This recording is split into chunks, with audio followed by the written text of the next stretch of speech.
पांचवें और आखिरी दिवस में सुरभि कुंज भक्ति सेंटर कुडलू बैंगलोर की तरफ से हम आपका स्वागत करते हैं। दिसंबर 30 से कल तक हमने 1 से 15 अध्याय का सार श्रवण किया। पहले अध्याय में हमने देखा कि कुरुक्षेत्र के युद्ध स्थल में सैन्य निरीक्षण करते हुए अर्जुन भ्रमित हो गए। दूसरे अध्याय में अर्जुन शिष्य रूप में कृष्ण की शरण ग्रहण करते हैं और कृष्ण अर्जुन को नश्वर भौतिक शरीर तथा नित्य आत्मा के मूलभूत अंतर का उपदेश प्रारंभ करते हैं।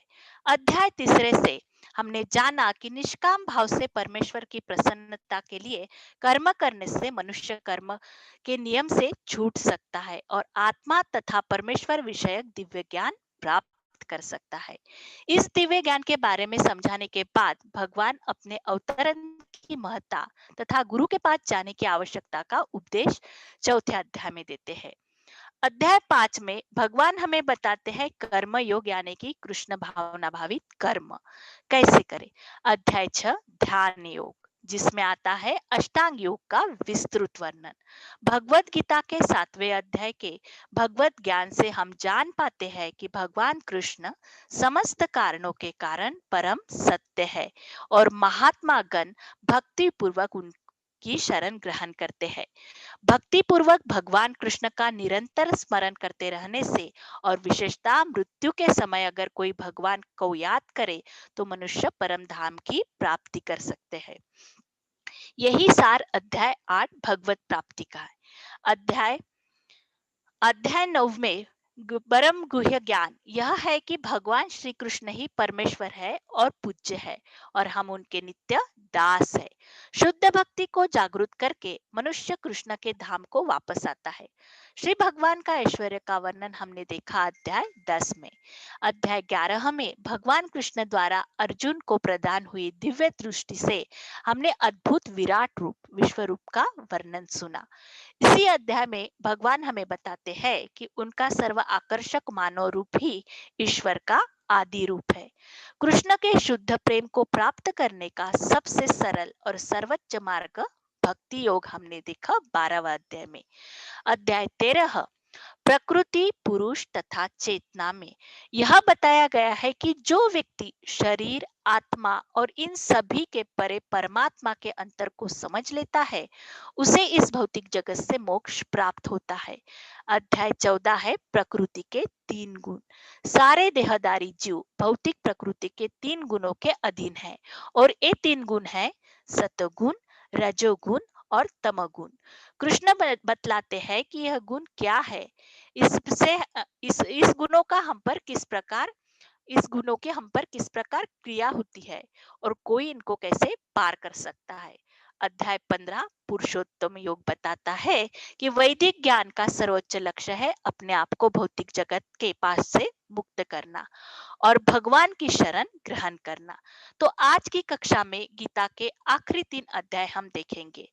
उससे पहले एक महत्वपूर्ण सूचना तुम्हें आपको देना चाहती हूँ कि आज का ये आखिरी दिन होने के कारण हम कार्यक्रम के अंत में कुछ महत्वपूर्ण सूचना आपको देंगे, इसलिए कृपया आप कार्यक्रम के अंत तक बने रहे। हरे कृष्ण।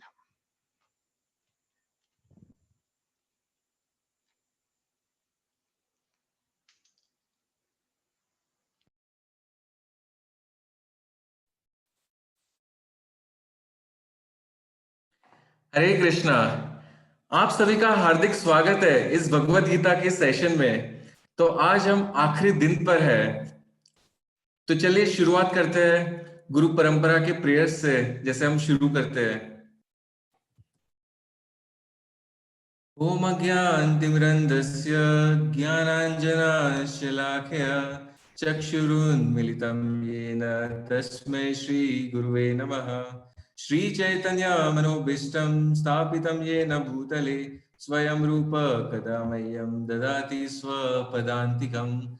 वन्देऽहं श्रीगुरु श्रीयुतापदकमलं श्रीगुरून् वैष्णवांश श्रीरूपं साग्रजातं सगण रघुनाथान्वितं तं सजीवं साद्वैतं सावधूतं परिजनसहितं कृष्णचैतन्यदेवं श्रीराधाकृष्णपादान् सगना ललिता श्री विशाखान्वितंश्च नमो विष्णुपादाय कृष्णपृष्ठाय भूतले श्रीमते भक्तिवेदांत स्वामिनिति नामिने नमस्ते सरस्वती देवे गौरवाणी प्रचारिणे निर्विशेष शून्यवादी पाश्चात्य देशतारिणे नमो महावदन्याय कृष्ण प्रेम प्रदायते कृष्णाय कृष्ण चैतन्य नामिने गौर तुषे नमः पंचतत्वाकमं कृष्णं भक्तरूप स्वरूपकं भक्तावतारं भक्ताख्यं नमामि भक्त शक्तिकं हे कृष्णा करुणा सिंधु दीनबंधु जगतपते गोपेशा गोपिका कांता राधा कांता नमोस्तुते तप्त कांचन गौरांगी राधे वृंदावनेश्वरी वृषभानुसुते देवी प्रणमामि हरिप्रिये वाञ्छाकल्पतरुभ्यश्च कृपा सिन्धुभ्य एव च पतितानां पावनेभ्यो वैष्णवेभ्यो नमो नमः जय श्री कृष्ण चैतन्य प्रभु नित्यानंद श्री अद्वैत गदाधर श्रीवासादि गौर भक्त वृंद हरे कृष्णा कृष्णा कृष्णा हरे हरे हरे रामो राम रामो हरे हरे।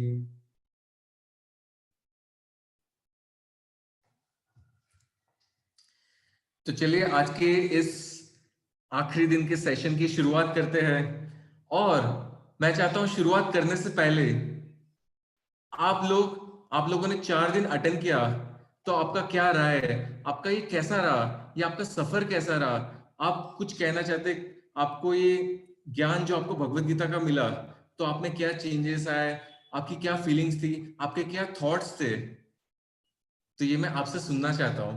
तो चाहे आप चैट कर सकते हैं, अनम्यूट हो सकते हैं और मुझे 2 मिनट में आप लोगों से कनेक्ट करके ये समझना है कि आपको क्या क्या चीज समझ में आई, आपके फीलिंग्स थॉट्स के बारे में। आप लोग रेज हैंड कर सकते हो, या तो आप रेज हैंड का ऑप्शन होता है, आप रेज हैंड कर सकते हो, या तो आप चैट में भी आप बता सकते हो कि आपका अभी तक का सफर कैसा रहा।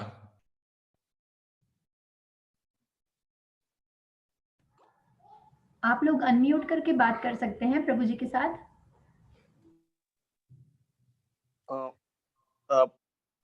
प्रभु जी मैं बात कर सकता हूँ? बिल्कुल विवेक प्रभु बोलिए। सबसे पहले तो जिज्ञासा ज्यादा उत्पन्न हो गई कि और ज्यादा कुछ जानना है। अभी तो सुपरफिशियली पता चल गया कि ये चीजें क्या होती है, और अपने से जुड़कर जब देखते हैं तो और ज्यादा जिज्ञासा पैदा होती है कि हमें और कुछ जानना चाहिए इसके बारे में। बिल्कुल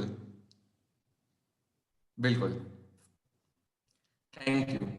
और कोई बताना चाहेगा कि आपका कैसा रहा फीलिंग, थॉट, जर्नी अभी तक, ये भगवत गीता से आपको क्या सीखने मिला, कुछ भी आप शेयर कर सकते हैं जो आपको लगता है।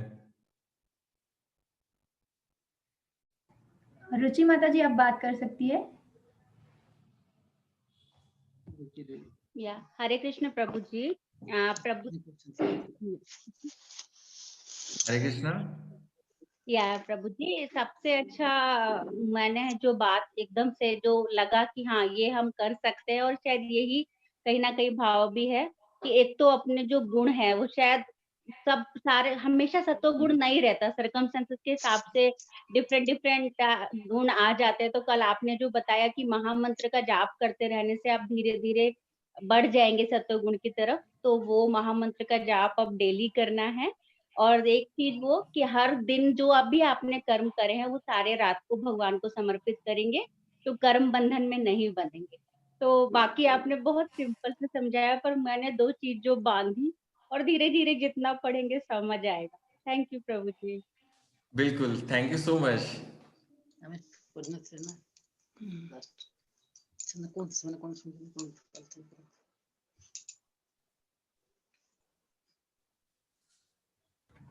विनोद जी आप कुछ कहना चाहते हैं? हाँ, 15 अध्याय में जो बोला है ये उद्धव मूल मद शाखम, उसका अर्थ में ही समझ नहीं पाते। फिर से बोलेंगे 15 अध्याय में? उद्धव मूल मद शाखम अस्वस्थ प्रारभ्यम संध्याक्ष जस्य पर्णानि तस्य वेदवित्। उसका अर्थ क्या है? I think Prabhu ji first shloka का मीनिंग उनको चाहिए। प्रथम श्लोक। ओके, ठीक है, ये मैं समझाता हूँ आपको। 15 अध्याय के कंप्लीटली समझा दीजिए। ओके, ठीक है, ये मैं समझाता हूँ आपको। तो आपका जर्नी कैसा रहा, आपका एक्सपीरियंस कैसा रहा, क्या आप कुछ बताना चाहेंगे? हम तो आंसर दिया था, आप जो बोला था हम आंसर दे दिया था त्रिगुण के विषय में, और अब तक हम सब अच्छा से समझ गए। हम रोज जी। गीता पढ़ते हैं। ओके, ठीक है, ठीक है, धन्यवाद। जय श्री जय कृष्ण। श्री कृष्ण।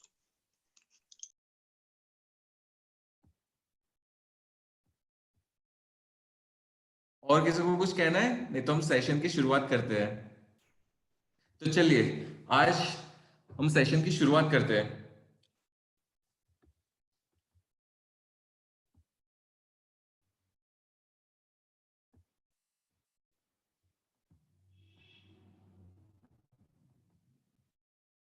क्या आप लोग मेरे स्क्रीन को देख पा रहे हो? जी प्रभु जी। ओके।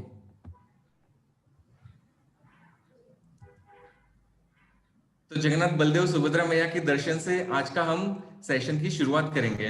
और प्रभु जी, आपका जो 15 क्वेश्चन का जो 15वें अध्याय का जो क्वेश्चन है वो भी मैं आपको आखिरी में देता हूं, ठीक है?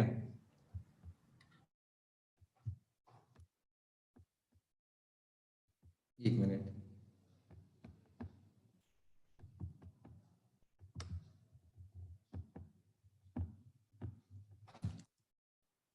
ठीक है, तो आज हम शुरू करेंगे अध्याय 16 से, देवी तथा आसुरी स्वभाव। तो यहाँ पे हम क्या देखते हैं, इस जीवन में देवी भाव और आसुरी भाव होते हैं और दोनों में क्या अंतर होता है तो हम इस अध्याय में देखेंगे।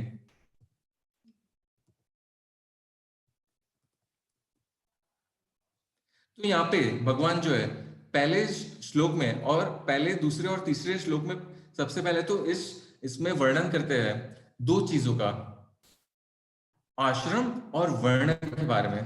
तो भगवान यहाँ पे बताते हैं 4 प्रकार के आश्रम होते हैं। कौन से होते हैं? ब्रह्मचारी, गृहस्थ, वानप्रस्थ और संन्यास। ये 4 आश्रम होते हैं। तो ब्रह्मचारी क्या करते हैं? वेदों का अध्ययन करते हैं। गृहस्थ क्या करते हैं? दान पुण्य, इंद्रियों का विनियम, यज्ञ करते हैं। वानप्रस्थ तपस्या करते हैं।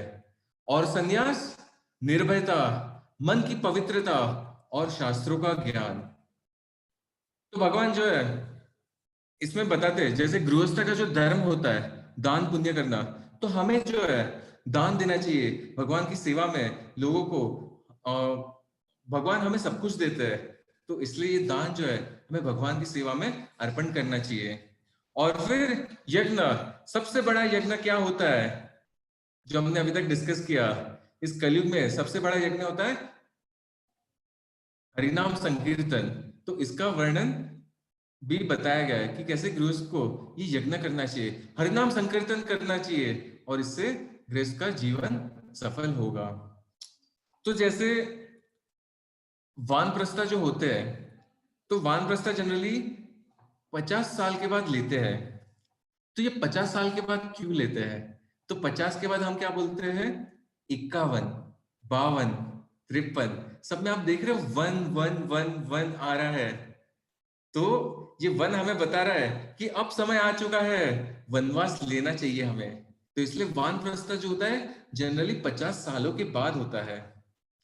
बट अगर हम कलयुग के इसमें देखेंगे तो वनवास जो है कलयुग में पॉसिबल नहीं होता। तो हमें क्या करना चाहिए? हमें भगवान पे ज्यादा फोकस करना चाहिए। ये जो 4 वर्ण और जो 4 आश्रम बताए गए, ये वैदिक पद्धति, वैदिक संप्रदाय के हिसाब से बताए गए, ये कैसे फॉलो होता था, और ये वर्ण और आश्रम फॉलो से करने से हम कैसे भगवत धाम की प्राप्ति जो है बहुत ही सरलता से कर पाते हैं, जब हम ये वर्ण और आश्रम हम फॉलो करते हैं। तो चलिए इसे हम और समझते हैं। तो जो 4 आश्रम होते हैं, चारों आश्रम का जो उद्देश्य है वो समान है, वैराग्य। तो पहला आश्रम, तो जैसे पहले क्या होता था, लोग जो है वो प्रशिक्षण लेते थे, कहाँ पे, गुरुकुल जाके, जहाँ पे लड़के और लड़कियां जो है उनका मिश्रण नहीं होता था और ब्रह्मचर्य का जो है वो पालन करते थे।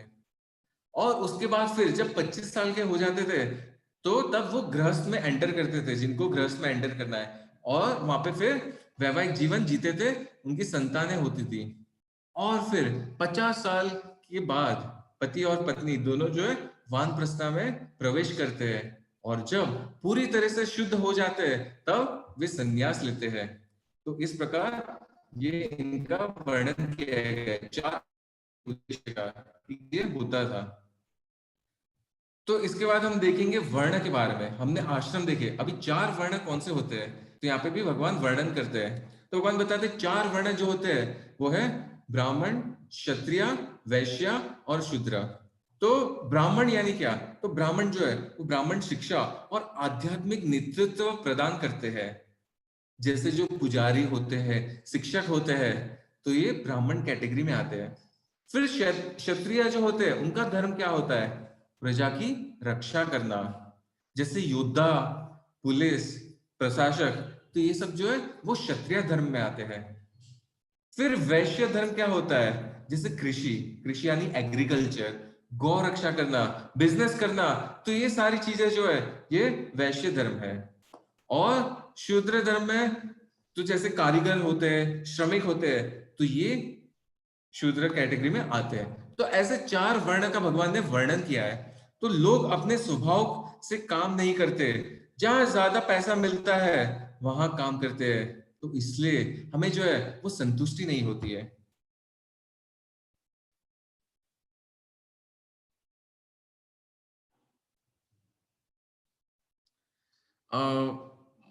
Is everyone able to see my screen?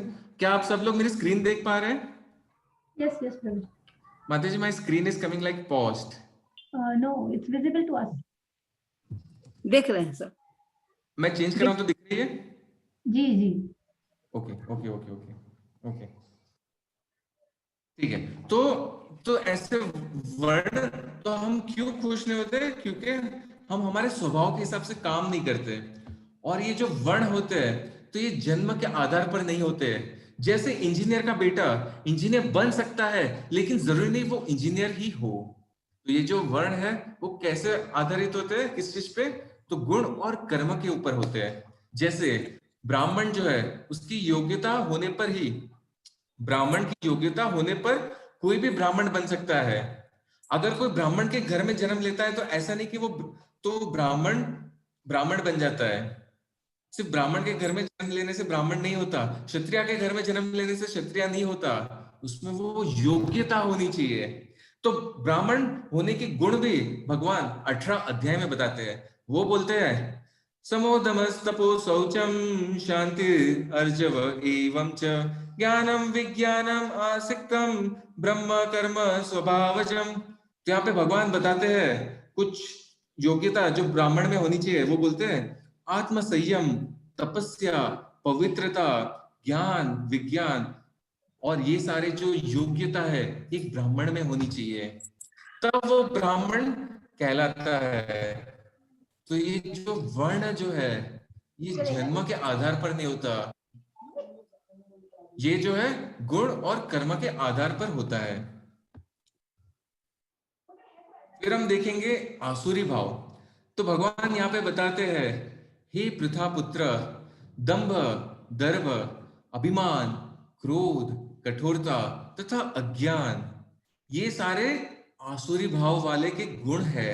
और ये आसुरी भाव जो है वो किन व्यक्तियों में आता है, कौन से गुणों में आता है? ये आसुरी भाव जो है वो जनरली रजो और तमोगुण व्यक्तियों में होता है, और जो देवी गुण है वो सत्वगुण व्यक्तियों में पाया जाता है। तो सत्वगुणी व्यक्ति जो है वो मुक्ति के द्वार जाएगा, और रजोगुण और तमोगुण जो है वो जन्म और मृत्यु के चक्कर में हमेशा फंसा रहता है, वो दुख भोगता है।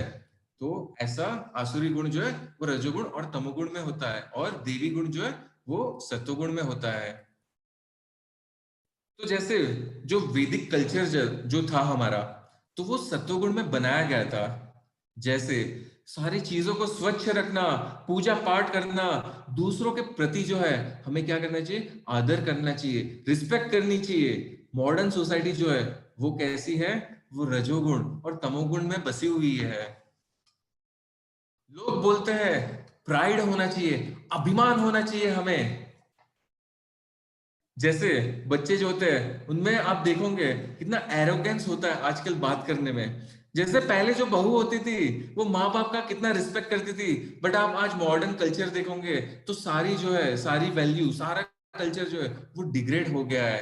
तो इसके लिए जो है आगे कॉलबिट ब्रिट, तो ये जो फेमस यूएस मल्टी बिलियनर है, ये कहते हैं कि यूएस में जो है वो कल्चर जो है वो है ही नहीं। यूएस भले अमीर अमीर देश हो बट वहां पे कोई कल्चर नहीं है। वहां पे ड्रग्स, वायलेंस, डाइवर्स, सेक्स और ये सारी चीजें वहां पे कई ज्यादा है। तो वहां पे जैसे बच्चे भी अगर स्कूल जाते हैं तो शूट कर देते हैं, क्यों? क्योंकि वहां पे आप गन रख सकते हैं। तो वो फिर वो ब्रिट जो है वो कहता है कि जो इंडिया है, तो यहाँ पे जो है मैं एडमायर करता हूँ भारत की कल्चर का, भारत की सभ्यता का। यहाँ पे कैसे सब लोग साथ में रहते हैं, कैसे सारे कार्य करते हैं। तो इसका कल्चर सभ्यता के बारे में कहते हैं। यूएस में क्या होता है कल्चर में, मैं आपको बताता हूँ। जैसे वहां पे 18 साल के आप हो जाओगे तो उसके बाद जो है पेरेंट्स जो है उसको अपने बच्चों को बोल देते कि अब तुम जो है जॉब ढूंढ लो और अपने घर में रहो, और अगर हमारे घर में रहना चाहते हो तो तुम्हें रेंट पे करना होगा। इंडिया में क्या कोई पेरेंट्स या कोई बाप ऐसे सोच सकता होगा? ये क्या सोचने की बात है? कोई भी इंडिया में ऐसा नहीं सोचेगा। तो इसलिए वो जो है वो ब्रिट जो है वो कहते हैं कि इंडिया में जो है एक सभ्यता है, एक कल्चर है, एक संस्कृति है। फिर आगे कहते हैं कि इनकी फैमिलीज जो है वो कैसे एक साथ रहते हैं, कैसे यूनाइटेड रहते हैं। तो मैं इसको रिस्पेक्ट करता हूं। और आगे बताते हैं, क्या बोलते हैं, जो वेस्ट का मीडिया है, जो वेस्ट का मीडिया है उसने जो है सब कुछ खत्म कर दिया, नष्ट कर दिया है। ये वेस्ट के मीडिया ने जो हजारों साल में मुगल शासन नहीं कर पाया, जो 200 साल में ब्रिटिश का शासन नहीं कर पाया, वो मीडिया ने 30 सालों में मॉडर्न जनरेशन को पूरा नष्ट कर दिया, पूरा बिगाड़ दिया है। तो जैसा हम देखते हैं वैसा हम बनते हैं। तो आज इंडिया में सारे फैमिली में लड़ाई होती है, तनाव होता है, परेशानियां है, क्योंकि हमने वेस्टर्न कल्चर को अपनाया है। जितना हम संस्कृति वाले कार्यक्रम देखेंगे, भगवत गीता के बारे में सुनेंगे, बच्चों को अच्छे संस्कार देंगे, महाभारत रामायण पढ़ेंगे, तो उतने अच्छे संस्कार आएंगे। जैसे रामायण में हम देखते हैं सीता कैसे एक आदर्श पत्नी थी, राम कैसे आदर्श पति थे, भरत कैसे आदर्श भाई थे। तो ये हमारी ऐसी संस्कृति थी। फिर हम फिर वो क्या कहता है, वो कहता है कि अगर मैं प्राइम मिनिस्टर बन जाऊं सिर्फ 15 मिनट के लिए तो ये सारे वेस्टर्न चैनल को जो है मैं शूट कर दूंगा। तो वेस्टर्न, तो जैसे जीन्स टॉप पहनना, ये क्या है, ये पूरा वेस्ट का कल्चर है, ये रजोगुण से भरा हुआ है। तो जैसे हमारा इंडियन का कल्चर था, वहां पे जो लोग हैं वो धोती कुर्ता पहनते थे क्योंकि ये सत्वगुण में आता है। तो हमने इस अध्याय में, इस 16वें अध्याय में हमने क्या देखा, देवी तथा आसुरी भाव, इसके बारे में हमने वर्णन किया। तो हमने देखा कि 4 प्रकार के आश्रम होते हैं, ब्रह्मचारी, गृहस्था, वानप्रस्था और संन्यास। और वैसे ही 4 वर्ण होते हैं जो भगवान ने बताया है। भगवान ने बताया ब्राह्मण, क्षत्रिय, वैश्य, शूद्रा। और ये जो वर्ण जो होते हैं वो जन्म के आधार पर नहीं होते, ये गुण और कर्म के आधार पर होते हैं, ये योग्यता पर होते हैं। फिर हमने देखा कि कैसे एक कॉलप्रिट जो है वो बताते कि भारत में जो है वो संस्कृति है, यहाँ पे सभ्यता है। तो हमें क्या करना है, हमें इस संस्कृति को, हमारे सभ्यता को बचा के रखना है, हमें आगे आने वाली पीढ़ी को ये सभ्यता, ये संस्कृति देना है। तो ये हमारा अध्याय 16 था। तो चलिए अब हम बढ़ते हैं 17वें अध्याय की ओर। श्रद्धा के विभाग। तो श्रद्धा के विभाग, यहाँ पे भगवान जो है गुणों के बारे में बताते हैं। तो गुणों के बारे में चर्चा करने से पहले, गुणों के बारे में चर्चा करने से पहले मैं आप लोगों से कनेक्ट करना चाहूंगा। और जैसे हमने कल एक प्रश्न पूछा था, तो कई लोगों ने इसका आंसर बताया। सो मुझे बहुत ही खुशी हुई, प्रसन्नता हुई आपका आंसर देख के। और कुछ लोगों के आंसर में थोड़ा सा करेक्शन चाहिए, वो मैं पर्सनली रिप्लाई करके बता दूंगा। बट आपके आंसर सुन के मुझे अच्छा लगा। अगर एक दो व्यक्ति को अपना आंसर बताना चाहेगा, उसके उत्तर देना चाहेगा अभी लाइव में, तो हम एक दो के आंसर देख सकते हैं और मैं फिर अपना खुद का भी आंसर बताता हूँ। तो आप लोगों ने जो बताया वो बिल्कुल आप सही डायरेक्शन में जा रहे हो, आप समझ पा रहे हो इस ज्ञान को, इस गुण को। तो चलिए कोई एक या दो कोई बताना चाहेगा अपने उत्तर, वो क्या सोचता है। आप चैट कर सकते हैं या तो आपका आप रेज हैंड भी कर सकते हैं। एक बार प्रश्न दोहराइए। तो प्रश्न ऐसा था कि जैसे हम हमारे फैमिली में होते हैं, तो किसी के साथ भी हमारी जो है लड़ाई हो जाती है, झगड़ा हो जाता है। तो ऐसे सिचुएशन में अगर आप सत्वगुण में होंगे या रजोगुण में होंगे या तमोगुण में होंगे, तो आप कैसा बर्ताव करेंगे। जी हमने चैट में भी डाला था। तो सतोगुण में आराम से सह लेंगे, तमोगुण में झगड़ा करेंगे। और नहीं सत्वगुण में सोएंगे तो कैसा होगा। नहीं, हट जाएंगे उससे, साथ थोड़ा अलग हट जाएंगे कि हाँ भाई चलो थोड़ा देर के लिए इसको ड्रॉप करो, फिर बाद में जो गलतफहमी है उसको दूर कर लेंगे, बात खत्म हो जाती है, जैसा ज्वाइंट फैमिली में होता है जैसा। ठीक है, चलो मैं बताता हूँ। तो जो व्यक्ति जो है, जो सत्वगुण में होता है, वो क्या करता है, वो सोचता है, वो जो है वो मनन करता है, कंटेम्पलेट करता है कि हमें कि क्या सही है, क्या करना चाहिए। सत्वगुणी व्यक्ति जो है, वो गुडनेस में जो व्यक्ति है, वो सोच समझ के काम करता है। सबसे पहली बात समझने की है कि वो सोचेगा। फिर दूसरा जो है, वो समझता है कि सारे लोग जो है अलग अलग व्यक्ति है, सारे लोग जो है वो अलग अलग व्यक्ति है, अलग अलग गुण में होते हैं। तो वो जो है उस सामने वाले इंसान की तरह सोचेगा कि उसने ऐसा बर्ताव क्यों किया। तो जो गुडनेस में होता है वो सोचेगा कि उसने ऐसा क्यों किया। वो जो है वो कभी झगड़े में नहीं पड़ेगा, वो उसको सॉल्व करेगा। तो इसका जैसे इंग्लिश में इसका उदाहरण आता है, तो हम कहते हैं राइट बियॉन्ड राइट। तो राइट बियॉन्ड राइट क्या, कि वो सोचेगा, वो दूसरे के इंसान की जूतों में जाके वो देखेगा। इसका इंग्लिश में ऐसा होता है to put in other shoes. तो वो दूसरों के थॉट पर्सपेक्टिव से देखेगा कि वो क्या सोच रहा है, वो क्यों ऐसे कर रहा है। क्योंकि ये जो है सारे लोग जो है अलग अलग गुण के कारण ये बंधे होते हैं, तो वो गुण के कारण ऐसे बिहेव करते हैं। तो सत्वगुणी व्यक्ति इसको सॉल्व करने की कोशिश करेगा और जो है वो सोचेगा। तो ये सत्वगुण व्यक्ति होता है। और जो रजोगुणी होता है, वो अपने पॉइंट को साबित करने की कोशिश करेगा कि मैं सही हूं, मैं सही हूं, मेरी राय जो है वो सही है, मैं जो करता हूं वही सही है। जैसे हम देखते हैं ना, बहुत बार लोग बोलते हैं कि मैं सही हूं। तो ये क्यों होता है, ये रजोगुण के कारण होता है।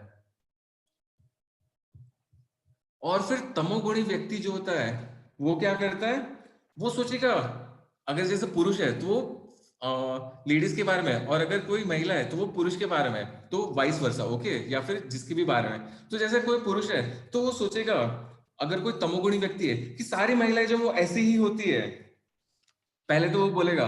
और फिर बोलेगा कि हमें जो है, हमें ये, वो कभी आर्ग्यूमेंट के पीछे, इस झगड़े के पीछे की वजह जानने की कोशिश ही नहीं करेगा, वो समझने की कोशिश ही नहीं करेगा कि इसकी क्या साइकोलॉजी है, क्या डायनामिक्स है, ये कभी समझेगा ही नहीं। फिर वो सोचता है कि मेरी लाइफ जो है वो फ्रस्ट्रेट हो गई है, जब से मैंने ये शादी की है, आप देखते हो बहुत सारे लोग बोलते हैं कि मेरी लाइफ जो वो फ्रस्ट्रेट हो गई है जब से मैंने शादी की है, तो क्या मुझे डाइवोर्स दे देना चाहिए? तो रॉन्ग कंक्लूजन निकालता है, वो सोचता नहीं, समझता नहीं है, एक अंडरस्टैंडिंग नहीं होती है। तो ये तमोगुणी व्यक्ति होता है, ये उसके लक्षण होते हैं। और आप लोगों ने भी बहुत सारे कई अच्छे अच्छे पॉइंट्स बताए, तो वो मैंने सारे लोगों के पॉइंट्स पढ़े, और बस कुछ लोगों के पॉइंट्स में थोड़ा सा करेक्शन चाहिए, तो वो भी मैं पर्सनली रिप्लाई कर दूंगा आप लोगों को। तो ये ऐसा होता है। ये मेरा एग्जाम्पल लेने का उद्देश्य ये था कि आप लोग जब भी कभी फाइट हो, कभी झगड़ा हो, तो ये बात आज आपने जो सीखी है ये अपने जीवन में उतार सको, क्योंकि ये बहुत ही इंपॉर्टेंट है।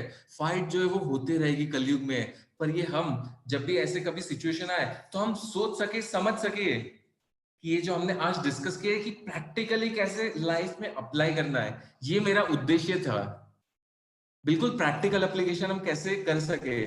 तो ये मुझे एक प्रैक्टिकल डेमो एप्लीकेशन करवाना था, ताकि आप सब लोग जो है एक जीवन में सुखी रह सके, एक सफल जीवन जी सके। तो बस यही मेरी मनोकामना थी, इसलिए मैंने ये प्रश्न लिया कि मैं ये पॉइंट रेज कर सकूं और आप ये गहराई में जा सके और अपने आप को सोच सके कि मैंने जो है कभी भी फाइट होगी कि मैंने कैसे रिस्पॉन्ड दिया, कैसे आर्ग्यूमेंट किए, कैसे झगड़ा किया, गुस्से में आ गया और अलग अलग अलग करके मैंने कैसे इसको बिगाड़ दिया, या फिर अगर आप सत्वगुण में हो गए तो मैंने कैसे इसको सुधारा।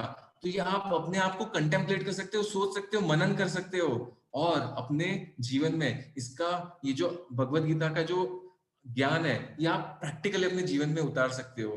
तो ये मेरा उद्देश्य था, ये होमवर्क कराने का। तो थैंक यू प्रभु जी। बहुत अच्छी बात आपने आज सीखने को मिला, बहुत अच्छी बात। ये अगर हम उसके पीछे की साइकोलॉजी को समझे तो हमको लगता है समस्या खत्म ही हो जाए, जड़ से ही खत्म हो जाए। मेरा अपना जो ये है, बहुत सुंदर हुआ, बहुत सुंदर। Thank you. हरे कृष्णा। मैं तो वही चाहता हूँ कि सारे लोग जो है खुशी से रहे, अपना भगवत गीता का ज्ञान ले और अपने जीवन, तो अर्जुन भी है, वो भी हताश हो गए थे और कृष्णा जो है उनको आत्मा का ज्ञान देके कैसे अर्जुन जो है वो बिल्कुल कॉन्फिडेंस में फाइट करते हैं। तो यही तो इसका मकसद है। तो मैं समझूंगा कि मेरा मकसद जो है वो सक्सेसफुल रहा, कि आप लोग समझ पाए इस गीता के ज्ञान को। तो चलिए अब हम देखते हैं श्रद्धा के विभाग के बारे में। तो भगवान यहाँ पे कहते हैं सत्वगुण में भोजन, ये जो है जैसे दूध, अनाज, सब्जियां, फल, तो इसकी विशेषताएं क्या है? जैसे ये रसदार होता है, पौष्टिक होता है, स्वास्थ्य और दिल को भाता है। तो ये सत्वगुण में भोजन की विशेषताएं होती है। तो वैसे इसका जो प्रभाव है वो क्या होता है? जीवन की अवधि बढ़ाता है, शुद्धि, शक्ति, स्वास्थ्य, संतुष्टि देता है। तो ये सत्वगुण में भोजन की ये विशेषताएं और प्रभाव होते हैं। फिर जो रजोगुण में भोजन होता है वो बहुत ही मसालेदार होता है, स्पाइसी होता है, तड़केदार होता है। जैसे बहुत लोग बोलते हैं, जैसे मैंने कल बताया था कि बिल्कुल स्पाइसी चाहिए, तड़केदार चाहिए, तो ये रजोगुण में भोजन होता है। तो इसकी क्या विशेषताएं होती है? इसकी विशेषता होती है बहुत कड़वा होना, बहुत खट्टा होना, तीखा होना, नमकीन, सूखी वस्तु, बहुत गर्म या जलती हुई। तो ये इसकी विशेषताएं होती है। इसका क्या प्रभाव होता है? क्लेश, दुख और रोग।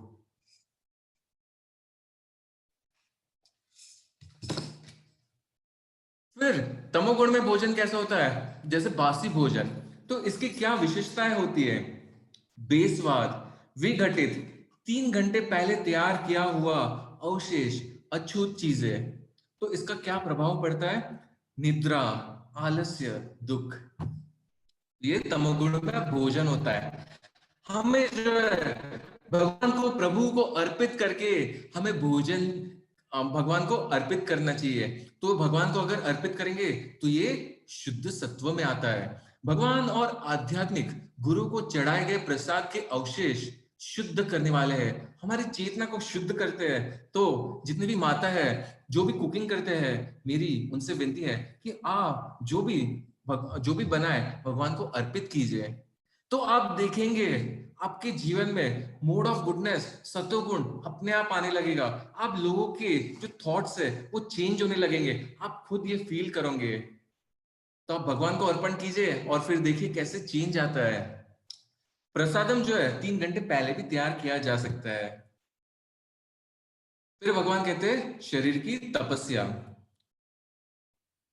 तो यहाँ पे जो है भगवान बताते हैं परमेश्वर, ब्राह्मणों, गुरु, माता पिता जैसे गुरुजनों की पूजा करना तथा पवित्र, सरलता, ब्रह्मचर्य और अहिंसा की शारीरिक तपस्या है। तो ये अहिंसा की शारीरिक तपस्या क्या है? परमेश्वर, ब्राह्मणों, गुरु, माता पिता जैसे गुरुजनों की पूजा करना। तो वो हमें आगे बताते हैं कि जैसे अगर हम मंदिर जाते हैं वहां पे हमें क्या चाहिए? भगवान को साष्टांग दंडवत प्रणाम करना चाहिए। तो उससे क्या होगा? जैसे आप ये तस्वीर में देख रहे हो कि कैसे वो व्यक्ति प्रणाम कर रहा है, तो हमें भगवान को प्रणाम करना चाहिए मंदिर में जब जाते हैं। तो उससे क्या होगा? भगवान की कृपा हमारे पे बरसेगी। फिर हम जैसे पुजारियों को देखते हैं तो हमें क्या करना चाहिए? हमें उनको रिस्पेक्ट करनी चाहिए, सम्मान देना चाहिए। क्यों? क्योंकि वो वास्तव में भगवान और भक्तों की सेवा में लगे हुए हैं, जो हमें भगवत गीता का ज्ञान दे रहे हैं। और सबसे महत्वपूर्ण, हमें जो है सुबह सुबह उठते ही माता पिता के चरण स्पर्श करने चाहिए। तो ऐसा हमें बताया गया है भगवत गीता में। तो ये शरीर की तपस्या होती है, ये सारी चीजें करनी चाहिए। और फिर आगे कहते हैं सरलता, ब्रह्मचर्य, अहिंसा। तो इसमें कहते हैं तो ब्रह्मचर्य में कि एक व्यक्ति केवल अपने पति या पत्नी से संबंध होना चाहिए और अन्य महिला को दूषित नहीं करना चाहिए। तो इसमें जो है चाणक्य पंडित कहते हैं दूसरों के जो प्रॉपर्टी होते हैं हमें कचरे के समान, दूसरों के प्रॉपर्टी को हमें कचरों के समान देखना चाहिए। हमें उसको पाने की जरूरत नहीं है, पाने की कोशिश नहीं करना चाहिए। और दूसरों के पत्नी को माता की दृष्टि से देखना चाहिए, बुरे दृष्टि से नहीं देखना चाहिए। तो ऐसा चाणक्य पंडित कहते हैं। तो इससे क्या होगा? इससे जो बच्चे हैं वो अच्छे पैदा होंगे। वेस्ट में आप देखते हो बच्चा कहता है मेरे ये दूसरे पापा है, मेरे ये तीसरी मम्मी है। आप समझ रहे हो मेरी बात को? तो ये कल्चर जो है, ये संस्कृति जो है, ये हमें बचाना है, हमें ब्रह्मचर्य का पालन करना है और आगे की पीढ़ी को भी बचाना है, और ये संस्कृति हमें हमारी देना है। फिर बोली का शिष्टाचार। तो इसमें भगवान कहते हैं 3 गुण होते हैं, 3 चीजें होती है जो होनी चाहिए हमारे बोली में। जब हम बोलते हैं हमें सत्य बोलना है, सत्यवादी। फिर दूसरा, हमें प्रिय बोलना है, प्रेम से बोलना है, जो दूसरों को प्रसन्न करे और उत्तेजित ना करे। और तीसरा, जो लोगों के लिए हित हो, लाभकारी हो। तो हमें कैसा बोलना है? हमें सत्य बोलना है, प्रिय बोलना है, प्रेम से बोलना है और लाभकारी होना चाहिए। आई बात समझ में? तो इससे मैं आपको एक उदाहरण देना चाहता हूं, एक बढ़िया सा उदाहरण है। तो एक बार क्या होता है, एक ज्योतिषी राजा की कुंडली देख रहा होता है। उसने पाया कि राजा अपने रिश्तेदारों की तुलना में लंबे समय तक जीवित रहेंगे। तो ज्योतिषी ने भविष्य की भविष्यवाणी की और कहा कि महाराज, आपके सभी रिश्तेदार आपके सामने मर जाएंगे, आप उनके अंतिम संस्कार अपने हाथों से करेंगे। तो राजा ये सुनकर क्रोधित हो गए और ज्योतिष को जो है वो जेल डाल दिया। ज्योतिष ने तो सत्य बोला था, ज्योतिष ने सत्य बोला था, बट मैं चाहता हूं कि इसका उत्तर देने से पहले मैं चाहता हूं कि आप सब लोग इसका मुझे उत्तर दीजिए। तो सोचिए, आप सारे लोग ज्योतिष हैं, मैं आप सब लोगों को अभी 5 मिनट के लिए ज्योतिष बनाता हूं, ठीक है? आप सभी लोग ज्योतिष हैं और आपको राजा को ये मैसेज देना है और आपको सत्य बोलना है। तो आप क्या मैसेज देंगे राजा को? चलिए आप मुझे चैट करके या अनम्यूट करके बता सकते हैं। मैं जो है आज इंटरेक्टिव सेशन लेना चाहता हूँ, ये आखिरी सेशन है, थोड़ा सा 10-15 मिनट ज्यादा हो सकती है, बट मैं इंटरेक्टिव करना चाहता हूं ताकि आप लोग भी इसमें पार्ट ले सके और आप लोग मुझे उत्तर दे सके। तो चलिए सोचिए कौन मुझे इसका उत्तर बता सकता है कि हमें राजा को जो है, अगर ज्योतिष है तो क्या बोलना चाहिए, पर हमें सत्य भी बोलना है।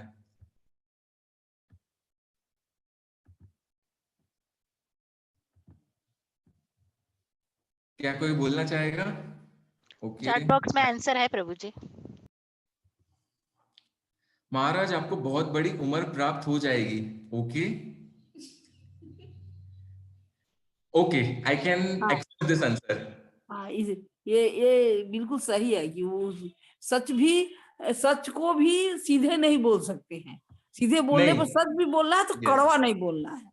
तो कड़वा यस अगर होगा तो परिणाम गलत होगा, है यस, ना। तो हमें सत्य भी बोलना है, तो ये बिल्कुल सही जवाब है। तो यहाँ पे आप जीवन बहुत ही लंबा होगा, जैसे रोहित प्रभु और रुचि माता जी ने बोला कि आपका जीवन जो है वो बहुत ही लंबा होगा। आप अपने सभी रिश्तेदारों की तुलना में अधिक समय तक जीवित रहेंगे। तो उन्होंने जो है क्या किया, तीन चीज की मैंने समझाई प्रैक्टिकली समझने के लिए कि हमें जो है सत्य बोलना है, पर इस तरीके से बोलना है जो दूसरों को उत्तेजित ना करे, प्रिय प्रसन्न करे, लाभकारी हो। तो हमें ये सब चीजें देख के हम जो है हमारी वाणी को इस प्रकार से यूज कर सकते हैं जो सत्य भी हो और दूसरों को अच्छा भी लगे। फिर आगे देखते हैं कि भगवान कहते हैं कि मन की तपस्या क्या है। तो मन की तपस्या संतोष, सरलता, गंभीरता, आत्मसंयम एवं जीवन की शुद्धि, ये मन की तपस्या है।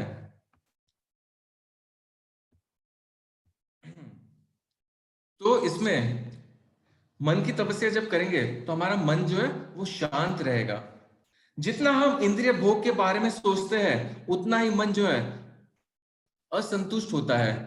इंद्रिय भोग के विचारों से मन, इंद्रिय भोग जो होता है हमारे कई सारे विचार आते रहते हैं। तो इंद्रिय भोग के विचारों से मन को हटाकर ही मन की संतुष्टि प्राप्त हो जा सकती है।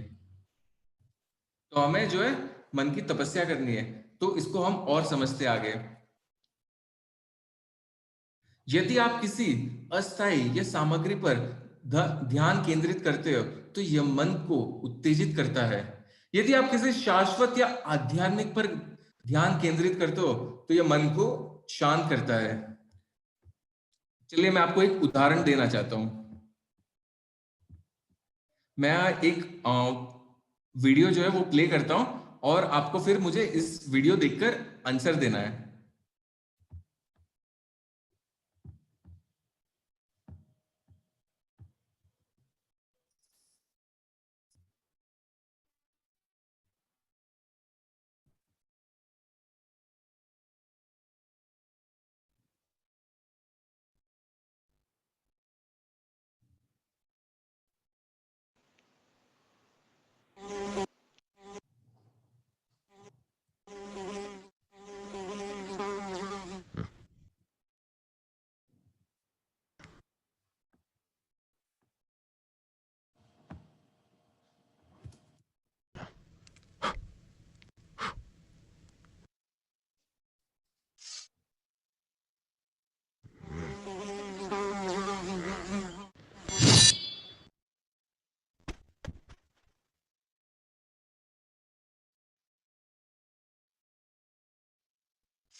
आप लोग मुझे बताएं इस वीडियो में आपको क्या सीखने मिलता है।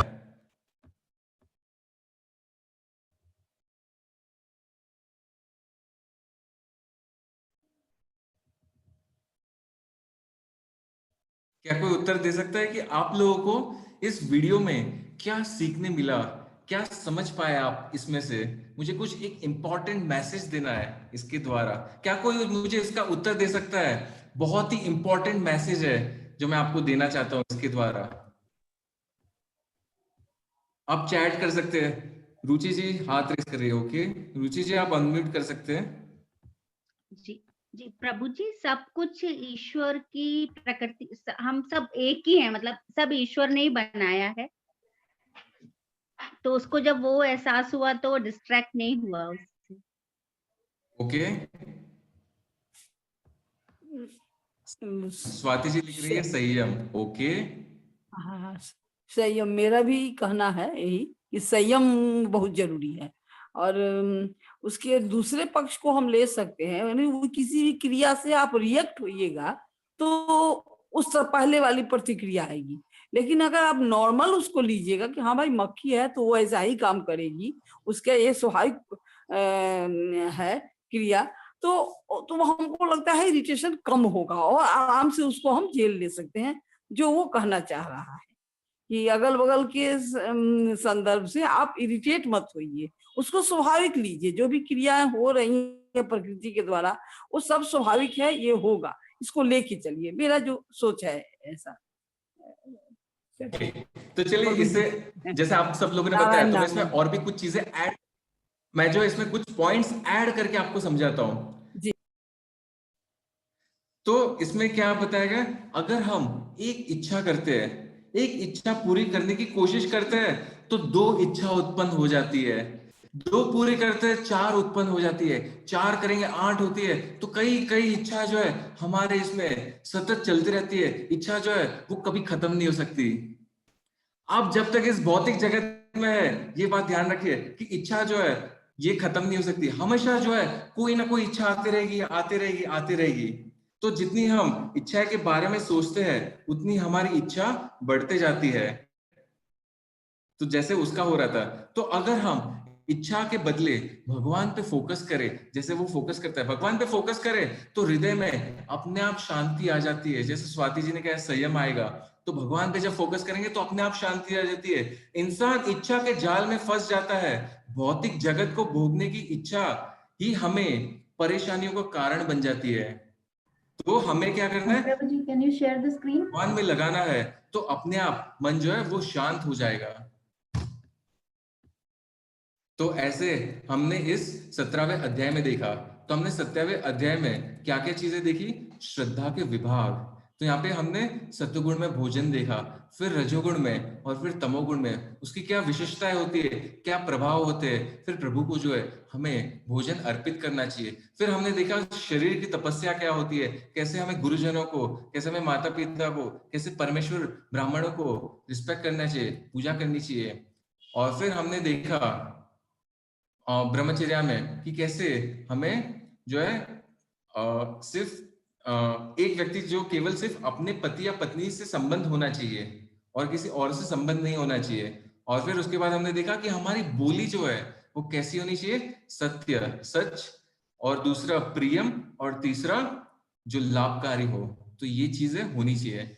और फिर आखिरी में हमने ये स्टोरी के बारे में देखा कि मन की तपस्या क्या होती है, संतोष, सरलता, गंभीरता, आत्मसंयम। और फिर हमने ये स्टोरी देखी आखिर में। तो चलिए अब हम बढ़ते हैं आखिरी अध्याय की ओर।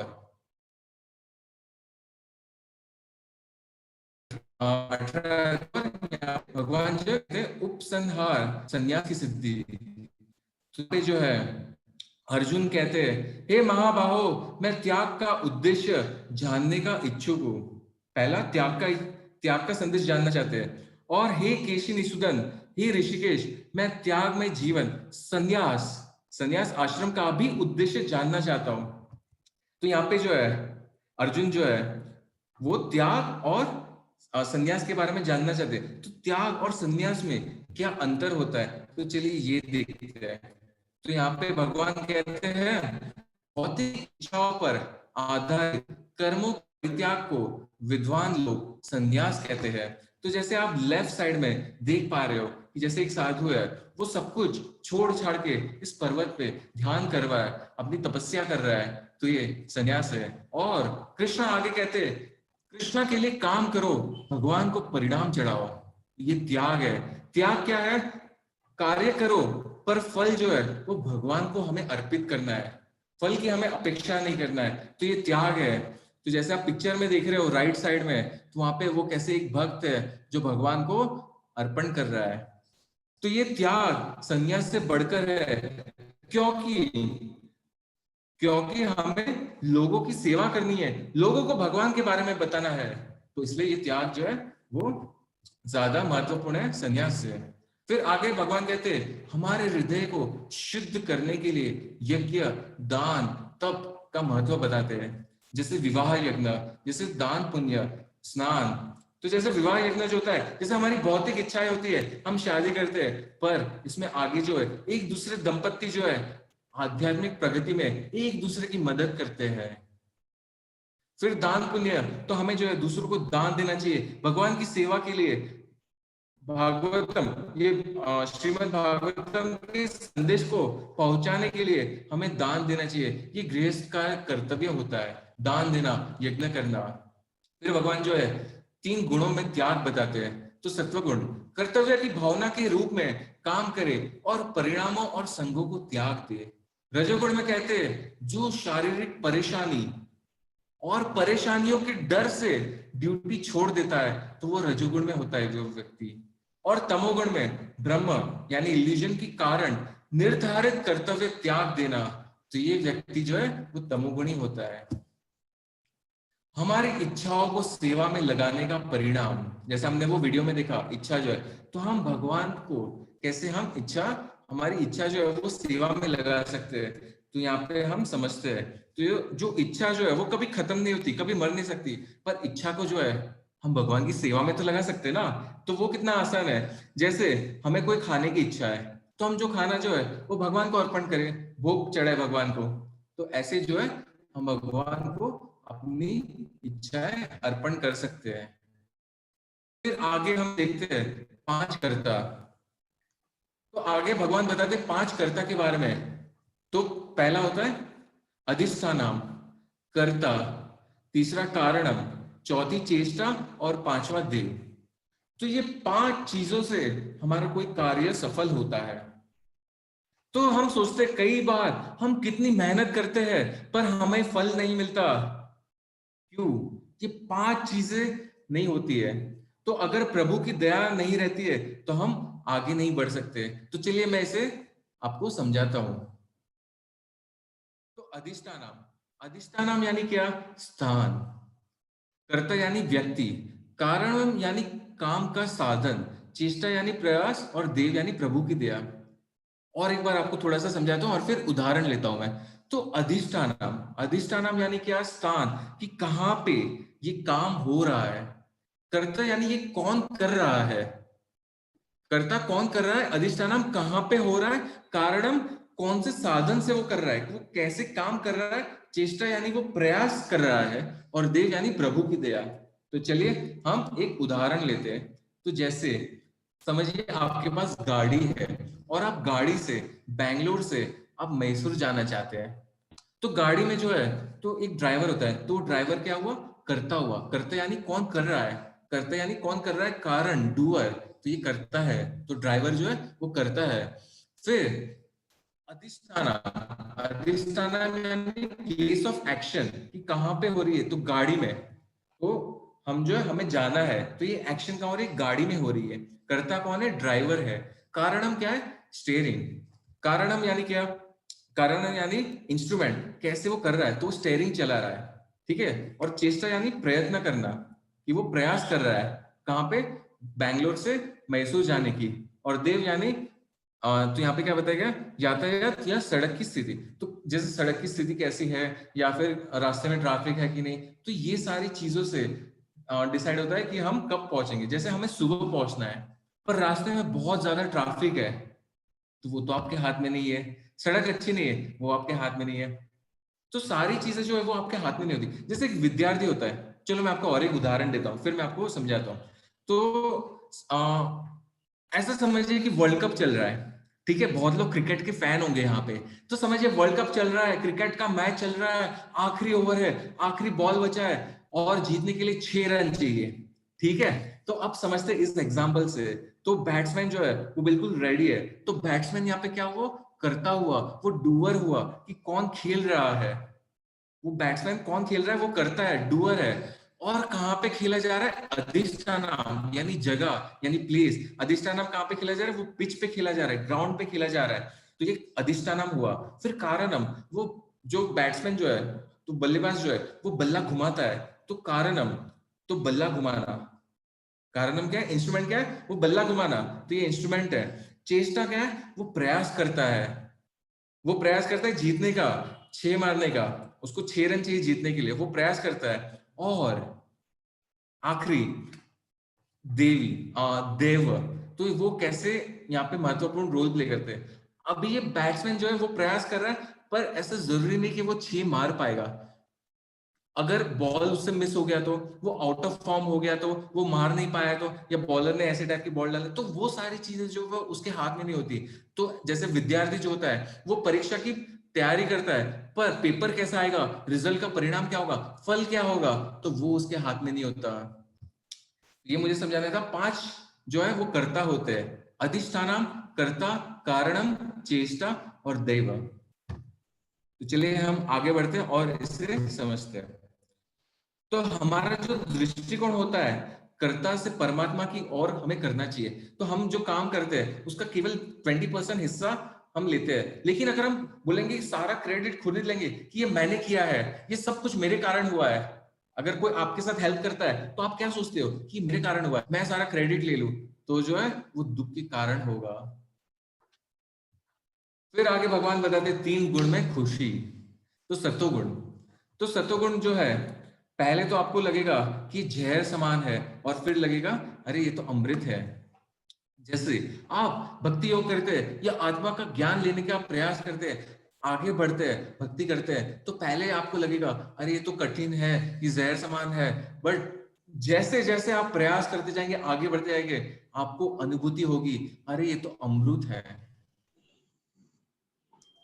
तो मैं आपको एक उदाहरण देता हूँ। जैसे बच्चा जो होता है वो पहली बार स्कूल जाता है, वो रोने लगता है, सोचता है अरे कि ये मुझे क्यों यहाँ पे भेजा जा रहा है, मैं कितना खुश हूँ, यहाँ पे मुझे भेज के क्या करना है। उसको अच्छा नहीं लगता, उसको जहर समान लगता है। और फिर जैसे जैसे पढ़ाई करता है उसको सारी चीजें समझ में आने लगती है, तो वो अमृत समान लगता है। तो ये सत्वगुण होता है। फिर रजोगुण में खुशी जो है, तो पहले तो अमृत समान लगती है खुशी, और फिर जो है वो जहर समान होती है। जैसे मैं उदाहरण देना चाहूंगा, जैसे एक्स्ट्रा मैरिटल अफेयर तो बहुत ज्यादा हो गए।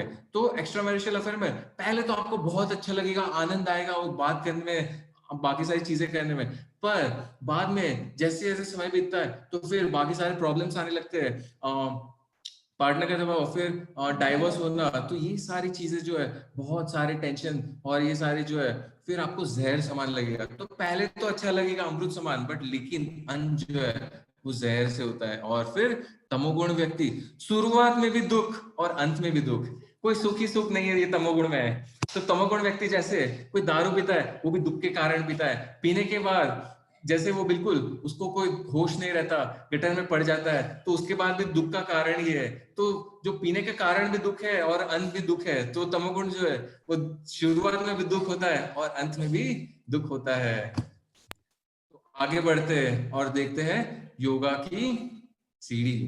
तो इसमें भगवान कहते हैं कर्म योग जो है, कर्म योग करो। फिर बताते कि ज्ञान योग कर्म योग से श्रेष्ठ है। फिर आखिरी में बताते हैं कि भक्ति योग जो है वो ज्ञान योग से भी श्रेष्ठ है। तो ये योगा की सीढ़ी होती है। तो योगा की सीढ़ी में भक्ति योग जो है इसे लिफ्ट समान माना गया है। तो यहाँ पे जो है भक्ति योग करने के लिए ऐसा नहीं है कि पहले आपको कर्म योग करना है, फिर ज्ञान योग करना है और फिर भक्ति योग करना है। नहीं, भक्ति योग जो है आप डायरेक्टली भी कर सकते हैं। भक्ति योग जो है वो आप डायरेक्टली भी कर सकते हैं। इसे लिफ्ट के समान क्यों माना गया है, चलिए ये मैं आपको समझाता हूँ। जैसे आपको 10वें मंजिल पे जाना है, ठीक है, तो आप 2 तरीके से जा सकते हो। एक, आप जो है स्टेप्स ले सकते हो, और दूसरा जो है आप लिफ्ट के माध्यम से जा सकते हो, ठीक है। तो ये 2 तरीके होते हैं। तो भक्ति जो है वो लिफ्ट के समान है, बिल्कुल तुरंत शीघ्र आप पहुंच जाओगे भगवान के धाम जो है, बिल्कुल शीघ्र पहुंच जाओगे। पर बाकी जो मार्ग जो है वो बहुत ही कठिन होते हैं। तो भगवान यहाँ पे क्या कहते हैं, तो चलिए इसे देखते हैं। भगवान कहते हैं भक्त्या माम अभिजानन्ति यावन् यश्चास्मि तत्त्वतः ततो माम तत्त्वतो विशते। कहते हैं कि से मुझे भगवान को यथारूप में जाना जा सकता है। भगवान को कैसे जाना जा सकता है? सिर्फ भक्ति के रूप, भक्ति के द्वारा।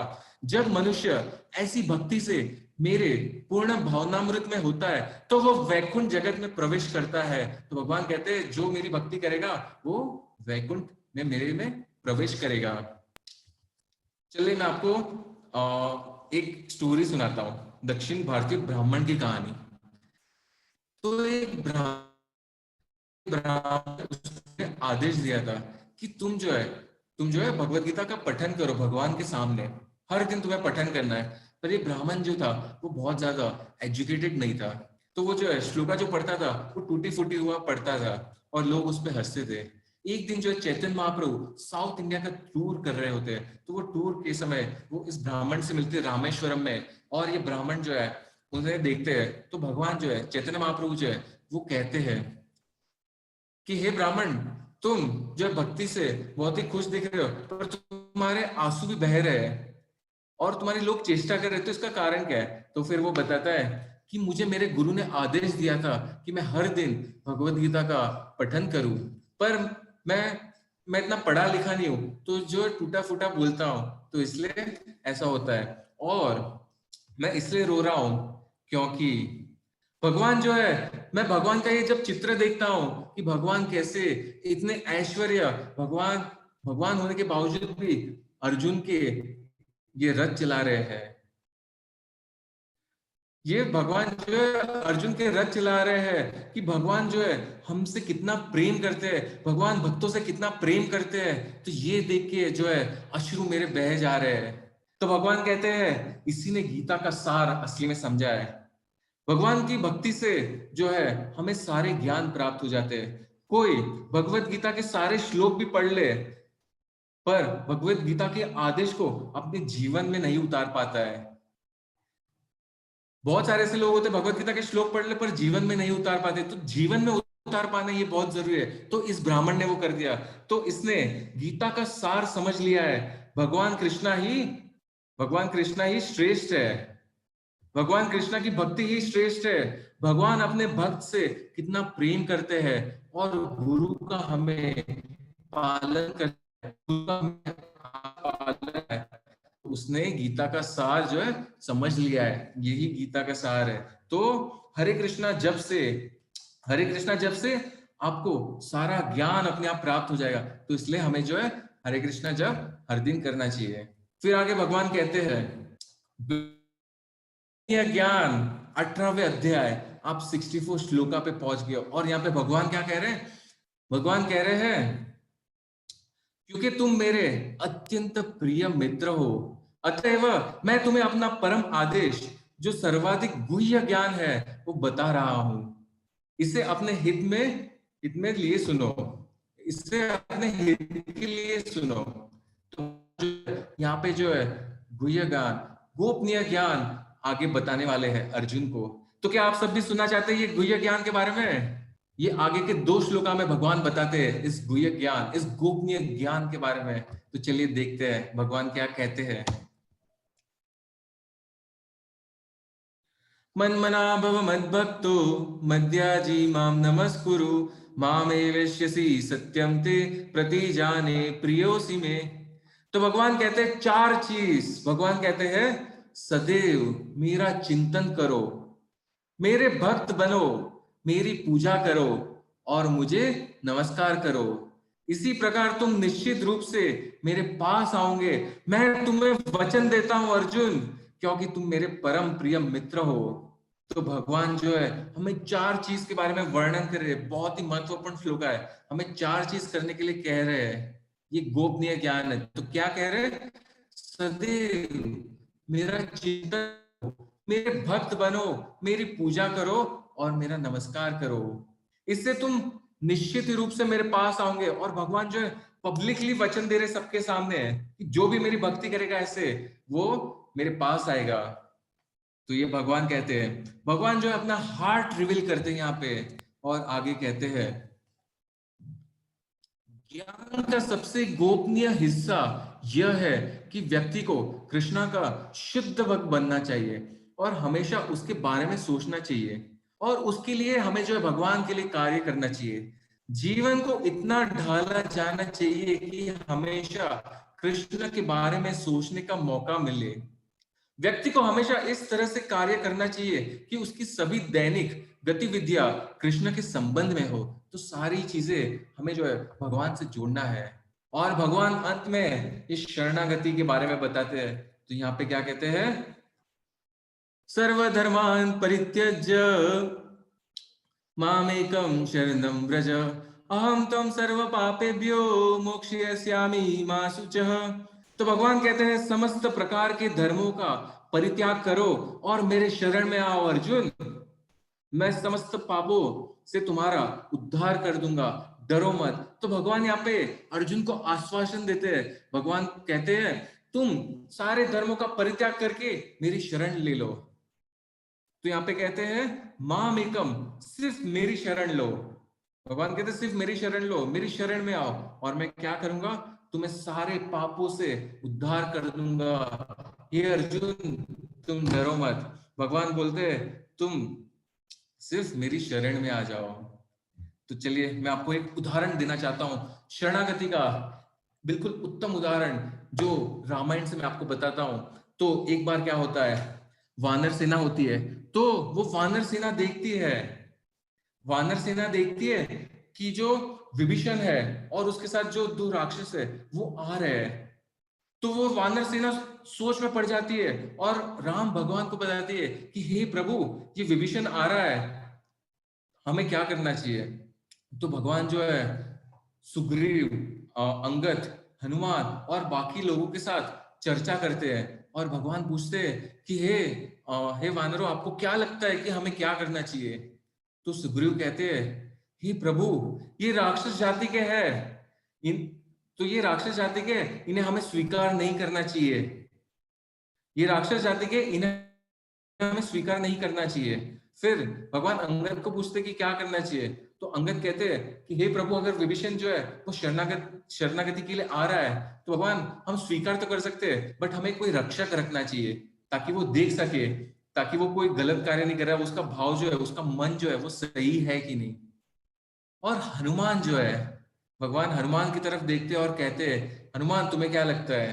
फिर हनुमान कहते हैं हे भगवान मुझे लगता है कि विभीषण जो है वो शरणागति के लिए आ रहा है। उसके चेहरे से, उसकी वाणी से लगता है कि ये सत्य बोल रहा है, जो भी बोल रहा है हृदय से बोल रहा है। ये कोई, जैसे हम बोलते हैं कि डुप्लीसिटी, कि वो ड्यूअलिटी नहीं है, कि जो बोल रहा है वो सत्य है और सच है, उसके कोई दो अर्थ नहीं है। तो भगवान आप इसे स्वीकार कर सकते हैं। तो राम भगवान जो है फिर कहते हैं सुग्रीव मैं जो हूं मुझे किस चीज का भय है, मैं तीनों लोगों को नाश कर सकता हूं तो मैं भयभीत क्यों हो। दूसरा फिर वो कहते हैं भगवान, वो कहते हैं कि विभीषण जो है वो मुझे शरणागत के लिए आ रहा है तो मैं उसे शरणागति दूंगा। भगवान कहते हैं अगर रावण भी मेरे सामने शरणागति के लिए आएगा तो मैं उसे स्वीकार करूंगा। और आगे कहते हैं चाहे कोई भी जीव हो मेरे पास, ये कहता है भगवान मैं आपका हूं। क्योंकि कोई भी जीव मेरे पास आता है वो कहता है भगवान मैं आपका हूं, तो मैं उसको जो है शरणागति दूंगा, उसके दुख को मैं हटा दूंगा। तो हमें भी भगवान की यह शरणागति लेनी है। तो यही गीता का सार है। तो ये शरणागति भगवान जो है हमें 66 श्लोका में बता रहे हैं कि हमें जो है भगवान की शरणागति लेना है। तो इससे क्या होगा, चलिए मैं पिछले श्लोका में चलता हूं। तो भगवान कहते हैं मैं समस्त पापों से तुम्हारा उद्धार करूंगा, डरो मत अर्जुन। तो हमें भगवान की क्या करना है, शरणागति लेना है। और आगे कहते हैं जो व्यक्ति भक्तों को यह परम रहस्य बताते हैं ये जो मोस्ट कॉन्फिडेंशियल नॉलेज है जो आपने अभी जाना इस भगवत गीता के सेशन में, ये सबसे ज्यादा कॉन्फिडेंशियल नॉलेज है। तो भगवान कहते हैं जो व्यक्ति भक्तों को ये परम रहस्य बताते हैं वह शुद्ध भक्ति को प्राप्त करेगा और अंत में वो मेरे पास वापस आएगा। इस संसार में उनकी अपेक्षा कोई अन्य सेवक न तो मुझे अधिक प्रिय है और न कभी होगा। तो जो भी भगवान के परम मैसेज को, रहस्य को बताता है तो से प्रसन्न होते हैं और वो सबसे अधिक प्रिय है और वो भगवान के पास जाएगा। तो ये भगवत गीता का सार है। और आखिरी में सुखदेव गोस्वामी कहते हैं महाराज परीक्षित से, मेरे प्रिय राजा, अगर कोई अनायास हरे कृष्ण मंत्र के जाप से जुड़ा है तो यह समझ जाना चाहिए कि उसने सर्वोच्च आदेश चरण प्राप्त कर लिए हैं। तो भगवत गीता का सार यही है। तो भगवत गीता का सार क्या है? भगवान के भक्त बनना, भगवान की पूजा करना, भगवान का चिंतन करना, भगवान से जुड़ना, भगवान को शरणागत होना, यही है गीता का सार। तो आज हमने 18वें अध्याय में हमने देखा। यदि अगर आपको कोई प्रश्न है या कुछ है तो आप मुझसे पूछ सकते हो। तो ये गीता का सार है जो हमने देखा। मैं प्रार्थना करना चाहूंगा भगवान से कि आप सब लोगों ने इतने ध्यान से, इतने उत्सुकता से आपने इस भगवत गीता को, ज्ञान को सुना, तो आप सब लोग जो है वो भक्ति में आगे बढ़े और खुश रहे। बस ऐसी मेरी मनोकामना है। तो आप जो है इस हरे कृष्ण महामंत्र का हर दिन जप कीजिए, भगवत गीता पढ़िए, आपका जीवन जो है वो सफल हो जाएगा। ऐसी मेरी मनोकामना है। हरे कृष्णा।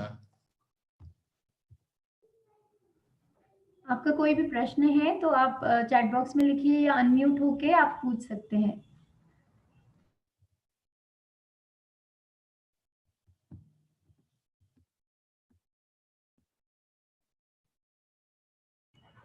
प्रभु जी चैट में कुछ रिप्लाई है, आप देखिए।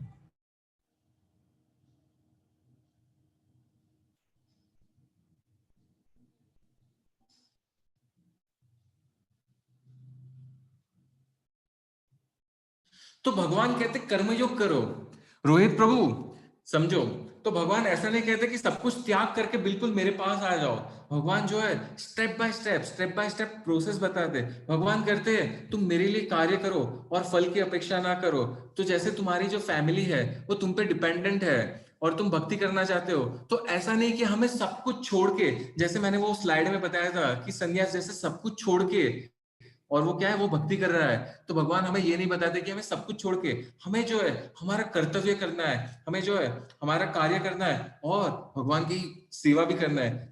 तो जैसे आपको 12-13 घंटे लगते हैं, जैसे आपको 12-13 घंटे लगते हैं, तो उसमें आप जो है या तो आप आपकी जॉब में इस तरीके से कर सकते हो कि आप दोनों को संतुलित कर सको। जैसे भौतिक, जैसे आपको जो काम करना है, फिर आध्यात्मिक जीवन भक्ति करना है, तो आप इसे संतुलित कर सके। और दूसरा कि आपको अगर बहुत ज्यादा स्ट्रेस हो रहा है, बहुत ज्यादा काम हो रहा है, तो ये रजोगुण, जैसे आप इतने घंटे काम करते हो तो ये काफी कुछ रजोगुण में आ जाते हैं। जैसे हमने वो सैंडविच वाला एग्जाम्पल देखा कि हमें टाइम नहीं मिल रहा और वो सैंडविच जो है वो ट्रैफिक में खा रहा रहता है।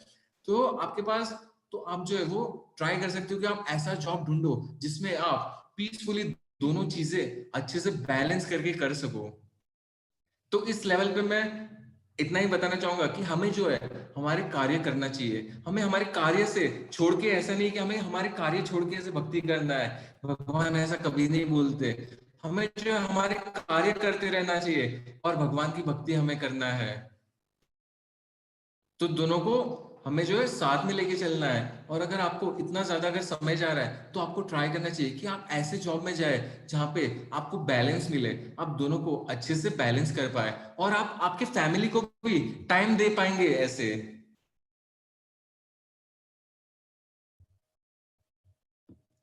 Thank you so much. Hare Krishna Rohit प्रभु।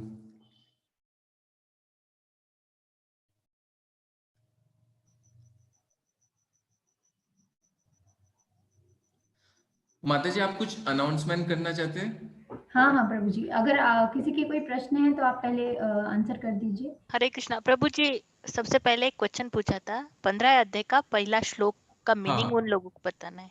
हाँ हाँ, ओके ओके, एक मिनट मैं वो ओपन कर लेता हूँ।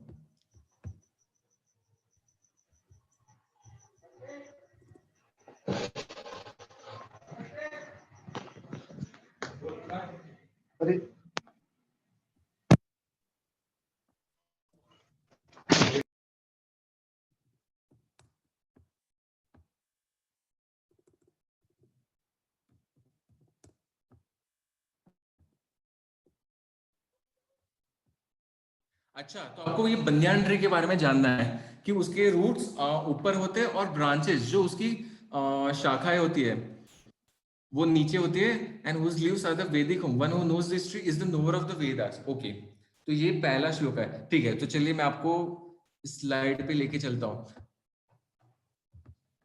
एक मिनट, मैं आपको ये स्लाइड ही ओपन करके बताता हूँ कि इसमें भगवान जो है वो क्या बता रहे हैं। मैं समझ गया आप क्या पूछना चाह रहे हैं। मैं ये स्क्रीन शेयर करता हूँ, एक मिनट।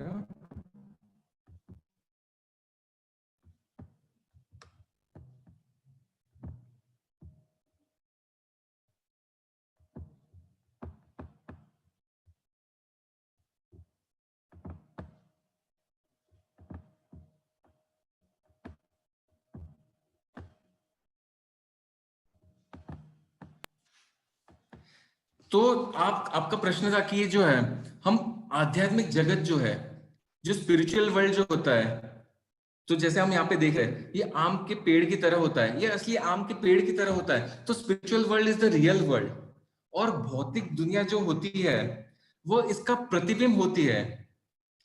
तो भौतिक चीजें में जैसे हमारा जैसे शरीर है, तो हमारा जो शरीर है, हमारा शरीर हमारे आध्यात्मिक शरीर जो जो है उसकी एक नकल करता है। ठीक है, तो जैसे हमारा जो आध्यात्मिक उसमें आत्मा है, तो वो आत्मा जो है हमेशा खुश रहती है, पर हमारा जो भौतिक शरीर है वो बहुत सारे चीजों पे डिपेंड होती है।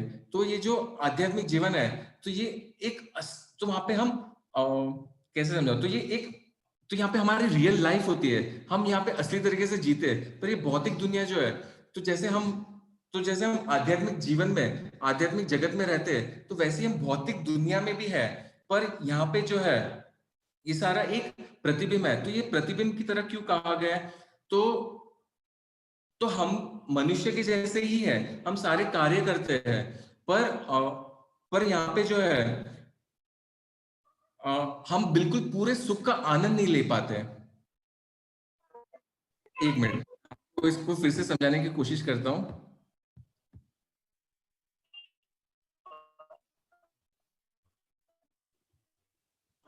हाँ कि हाँ,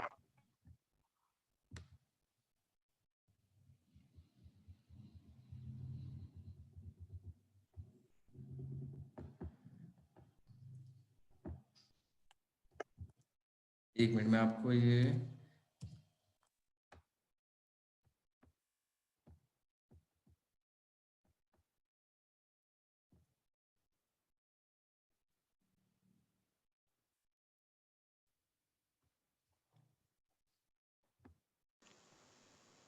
तो जैसे ये जो पहला श्लोक है, तो यहाँ पे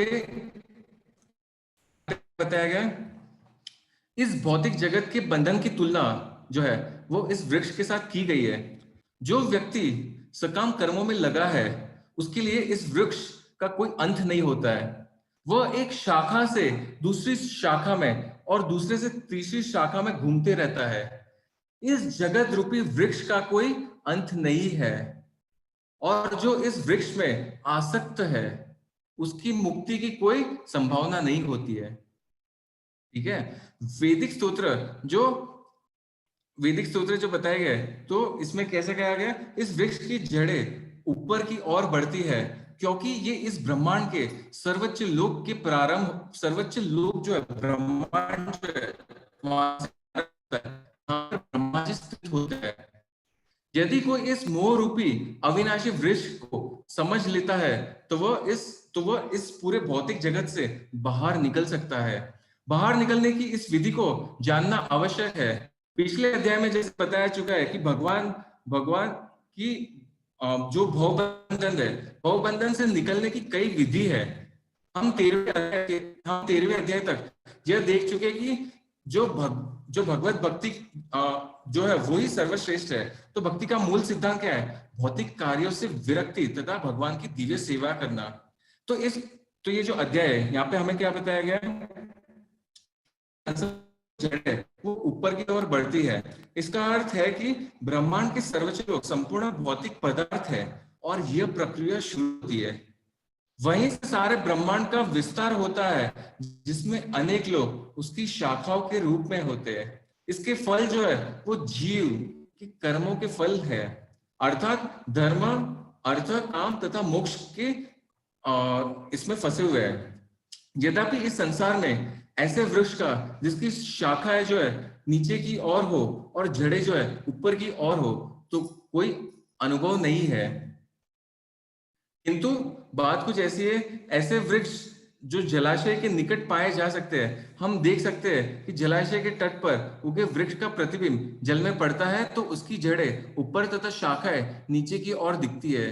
दूसरे शब्दों में यह जगत रूपी वृक्ष आध्यात्मिक जगत रूपी वास्तविक वृक्ष का प्रतिबिंब मात्र है। एक आध्यात्मिक जगत का प्रतिबिंब हमारी इच्छाओं में स्थित है। जिस प्रकार वृक्ष का प्रतिबिंब जल में रहता है, इच्छा ही इस प्रतिबिंब भौतिक प्रकाश में वस्तुओं के स्थित होने का कारण है।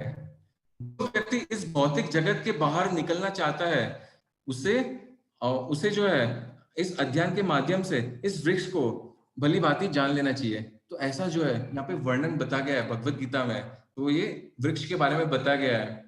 अगर आपको अभी भी समझ में नहीं आया तो मैं आप फिर से इसके लिए ट्राई करूंगा और आपको जो है व्हाट्सएप में एक ऑडियो मैसेज डाल के आपको इसका उत्तर दूंगा।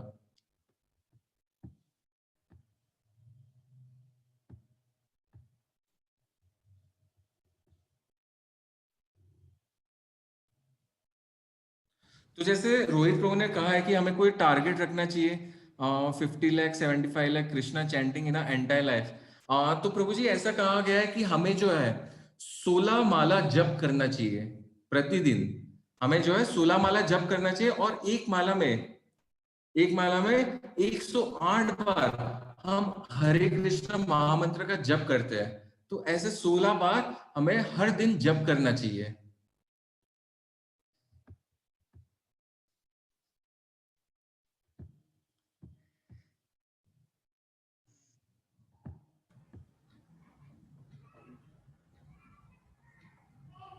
मेरे ख्याल से आज के प्रश्न अभी अच्छा हाँ, रोहित प्रभु जी का फिर से प्रश्न है।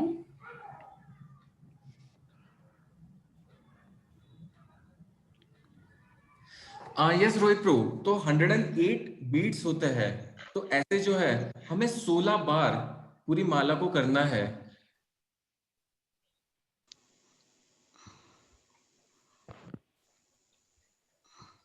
हरे कृष्णा।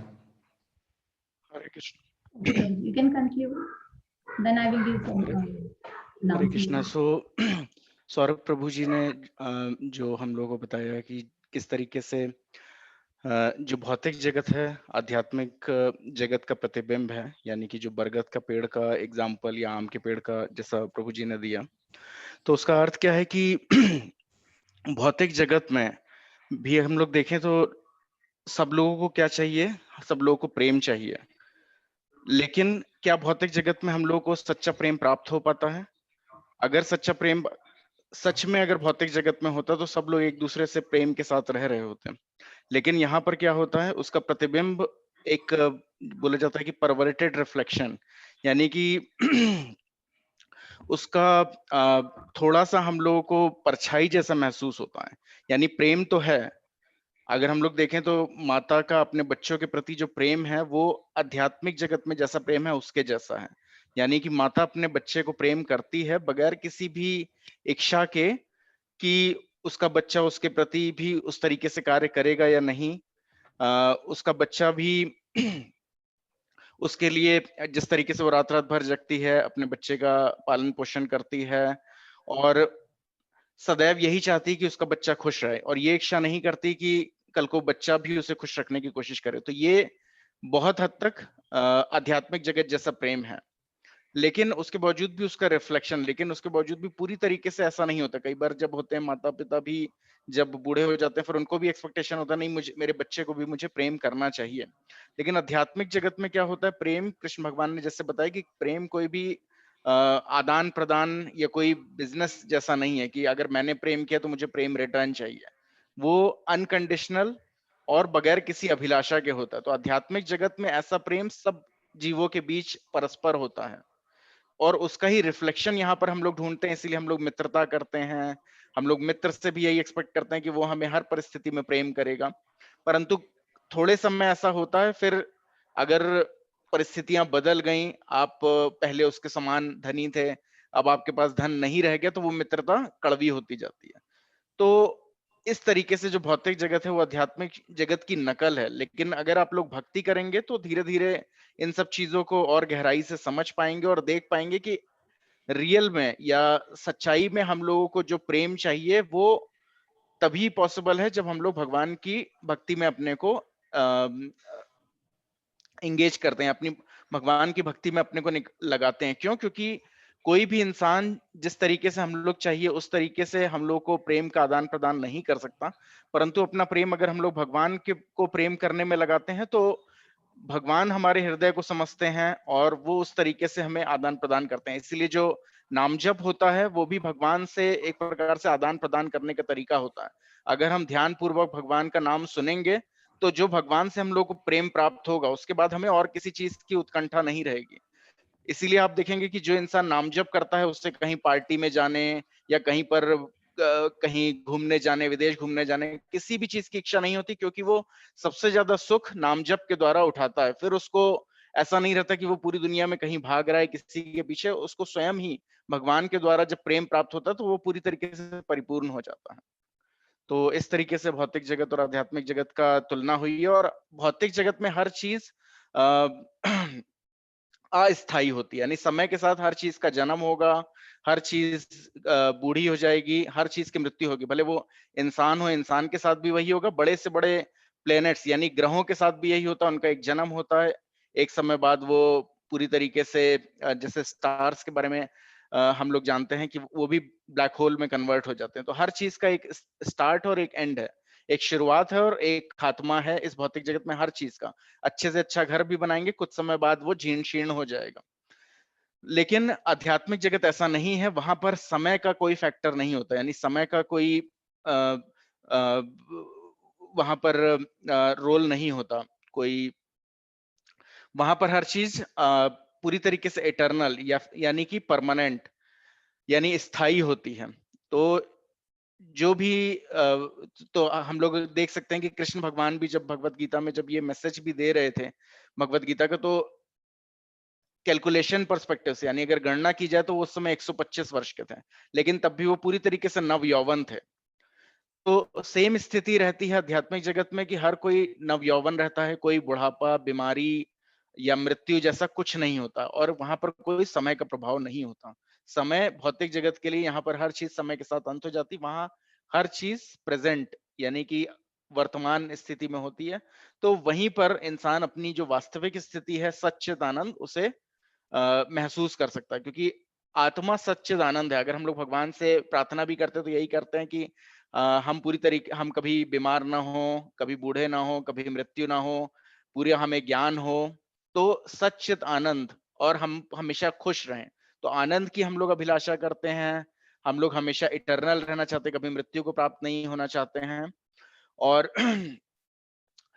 तो ये सारी ही जो अभिलाषा हम लोग करते हैं भौतिक जगत में सिर्फ अभिलाषा रह जाती है, लेकिन आध्यात्मिक जगत में ये पूर्ण होती है, क्योंकि आत्मा का यही सिचुएशन है। आत्मा भी सच्चिद आनंद है, पूरी तरीके से फुल ऑफ पूरी तरीके से आनंदमय है, इटर्नल है, यानी कभी नाश नहीं इसका होता है, और पूरी तरीके से ज्ञानवान है। तो इस तरीके से हम लोग आध्यात्मिक जगत और भौतिक जगत को समझ सकते हैं। हरे कृष्ण, धन्यवाद। यस सौरभ प्रभु। तो रोहित प्रभु बोल रहे हैं कि with the bhakti in this life do we carry the wisdom from one life into next life. तो भगवान यहाँ पे कहते हैं कि तुम जो भी भक्ति करते हो इस जन्म में, लेट्स से कि आपने 10% भक्ति की इस जन्म में, तो अगले जन्म में आप 11% से चालू करते हो। तो इसे कहा जाता है शाश्वत बैंक। तो शाश्वत बैंक यानी क्या कि आप जो भी शाश्वत होता है, जो भी आध्यात्मिक चीजें करते हो, ये हमेशा आप आपके साथ कैरी करते हो अगले भाव में। बट अगर आप कोई भी भौतिक चीजें करते हो तो वो आपके साथ अगले भाव में नहीं जाती। जैसे आप बहुत ही धनी व्यक्ति होंगे, आपके पास सब कुछ होगा, गाड़ी होगी, बंगले होगी, पर वो आपके साथ नहीं जाएगा।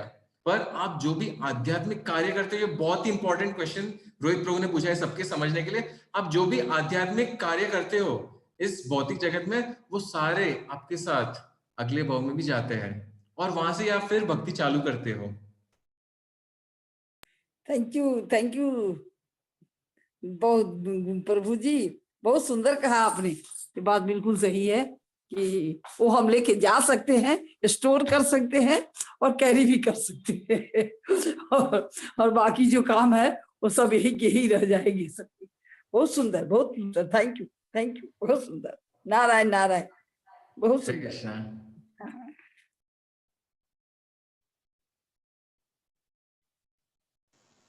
तो माता जी आप आपका बता सकते हैं आगे जो भी मैसेज देना चाहते हैं, इंपॉर्टेंट मैसेज। प्रणीता माता जी आप म्यूट है। Hare Krishna, can you hear me now? Yes yes.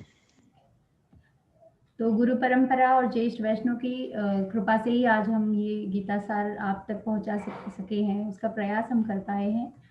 ये आज की पावन कक्षा के लिए सौरभ प्रभु जी को हम बहुत बहुत धन्यवाद देते हैं और गौरांग पवन प्रभु जी, उनको भी हम बहुत धन्यवाद देते हैं हमें गीता के 15वें अध्याय के श्लोक समझाने के लिए। आप सभी श्रोतागण जो भी इस कार्यक्रम में सम्मिलित हुए हैं, आपके उत्साहपूर्ण सहभाग के लिए आपका बहुत बहुत धन्यवाद। आपके प्रश्न, क्योंकि हम एक प्रश्न पूछते हैं और बाकी लोगों के भी प्रश्न मन में जो रहता है उसका भी उत्तर मिल जाता है, तो आप सबका सहभाग बहुत ही अच्छा रहा। इसके लिए आप सबको बहुत बहुत धन्यवाद। इन 5 दिनों की कक्षा में हमने कितनी सारी चीजें भगवद गीता से सीखी है। हमें सात्विक जीवन कैसे जीना है, हमें हमारे जीवन का मूल उद्देश्य क्या है, हमें भगवान की शरण कैसे लेनी है, न जाने कितनी चीजें हमने भगवद गीता से सीखी है। जीवन में अगर कोई भी समस्या का हल हमें निकालना है तो भगवद गीता उसका उत्तर हमें देती है। जैसे जैसे हम कृष्ण से जुड़ेंगे, हम नाम जप करेंगे, भगवद गीता को समझने की कोशिश करेंगे, जीवन की हर समस्या का सुलझाने का मार्ग हमें आसान लगने लगेगा। और ऐसी कक्षाओं से जब हम जुड़ते हैं तो हमें ये बोध होता है कि इस ज्ञान को हम जीवन में हम कैसे अपनाएं, हम इसको प्रैक्टिकली कैसे इम्प्लीमेंट करें। तो आप सभी को बहुत बहुत धन्यवाद। आप सभी के ये उत्साह को देखकर हमें सच में बहुत प्रेरणा मिलती है कि आगे भी हम ऐसे कार्यक्रम का आयोजन करते रहें।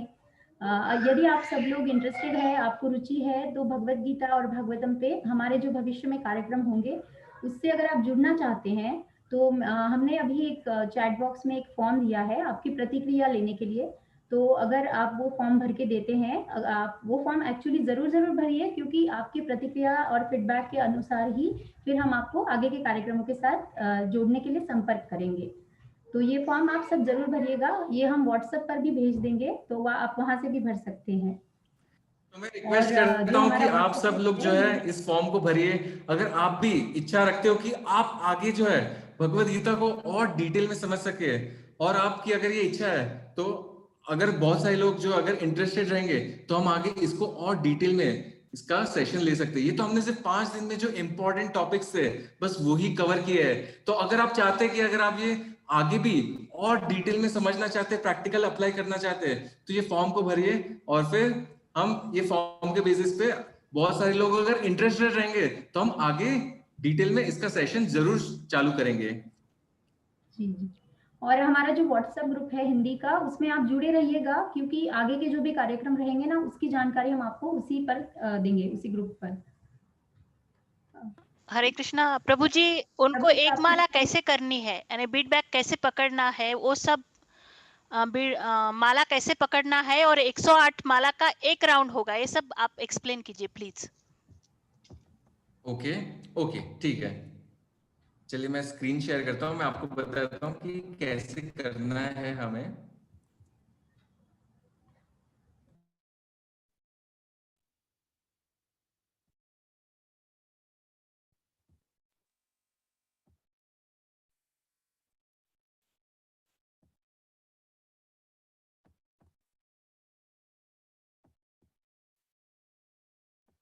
माता जी आप लोग कौन सा स्क्रीन देख पा रहे हैं? The whole PPT.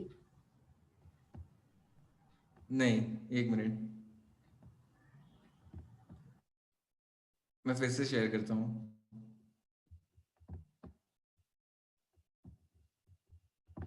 तो हमें ये जो माला जो है, ये जो जप है, तो चैतन्य महाप्रभु ने बताया कि हमें एक मंत्र बोलना होता है। ये 108 माला जो हम करते हैं, इसके पहले हमें एक मंत्र बोलना होता है। तो चलिए वो मैं आपको बताता हूँ। आपको ये प्रेयर्स दिख रहे हैं? ये प्रेयर्स दिख रहे हैं क्या माता जी? जी जी, यस प्रभु जी। ओके, तो ये जो प्रेयर्स होते हैं, तो हम ये प्रेयर्स बोलते हैं। जब भी हम हरे कृष्ण महामंत्र का जप करते हैं, तो हम ये पहले ये प्रेयर्स बोलते हैं। तो ये बोलते हैं, क्या बोलते हैं? जय श्री कृष्ण चैतन्य प्रभु नित्यानंद श्री अद्वैत गदाधर श्रीवासादि गौर भक्त वृंद। और फिर जो है, जो जपामाला जो होती है, तो उसमें हम एक एक बीट्स पे हम ऐसे पूरे मंत्र का उच्चार करते हैं। हरे कृष्णा कृष्णा कृष्णा हरे हरे, हरे राम राम राम हरे हरे। और फिर हम दूसरे बीट पे जाते हैं और फिर से पूरा हरे कृष्ण महामंत्र बोलते हैं। हरे कृष्णा कृष्णा कृष्णा हरे हरे, हरे राम राम राम हरे हरे। तो इस प्रकार से हम जो है 108 बीट्स होते हैं एक माला में, तो हम पूरे 108 बीट में हर एक बीट पे एक एक मंत्र हरे कृष्णा का बोलते हैं और 108 बार हरे कृष्ण महामंत्र बोलते हैं। तो जब भी हम हरे कृष्ण महामंत्र का जप चालू करते हैं, तो हमें ये प्रेयर्स बोलने सबसे पहले, जय श्री कृष्ण चैतन्य प्रभु नित्यानंद श्री अद्वैत गदाधर श्रीवास आदि गौर भक्तवृंद। और फिर हमें जो है 108 बार जो है हरे कृष्ण महामंत्र का जप करना है। तो गौरांग पावन प्रभु जी, आप कुछ शेयर कर रहे थे सर? हाँ, मैं ये बोलना चाहता हूँ कि जिस समय हम लोग जप करें, हम लोग ध्यान दें कि हम लोग अपनी ये जो उंगली है उसको जपमाला से ना टच करें।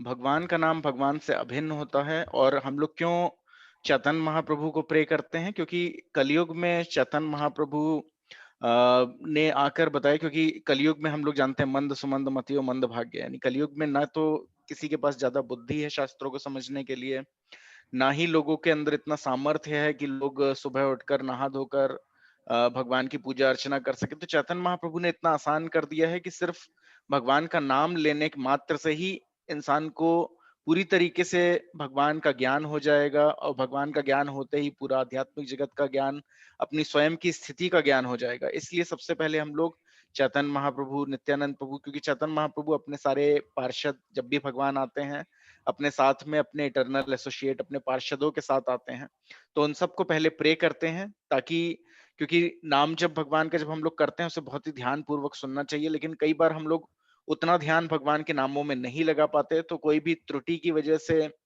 अगर कोई अपराध हो जाए तो उसको चैतन्य महाप्रभु के नाम से हम लोग पहले ही क्षमा मांग लेते हैं, जिसकी वजह से तुरंत ही उसका लाभ होता है।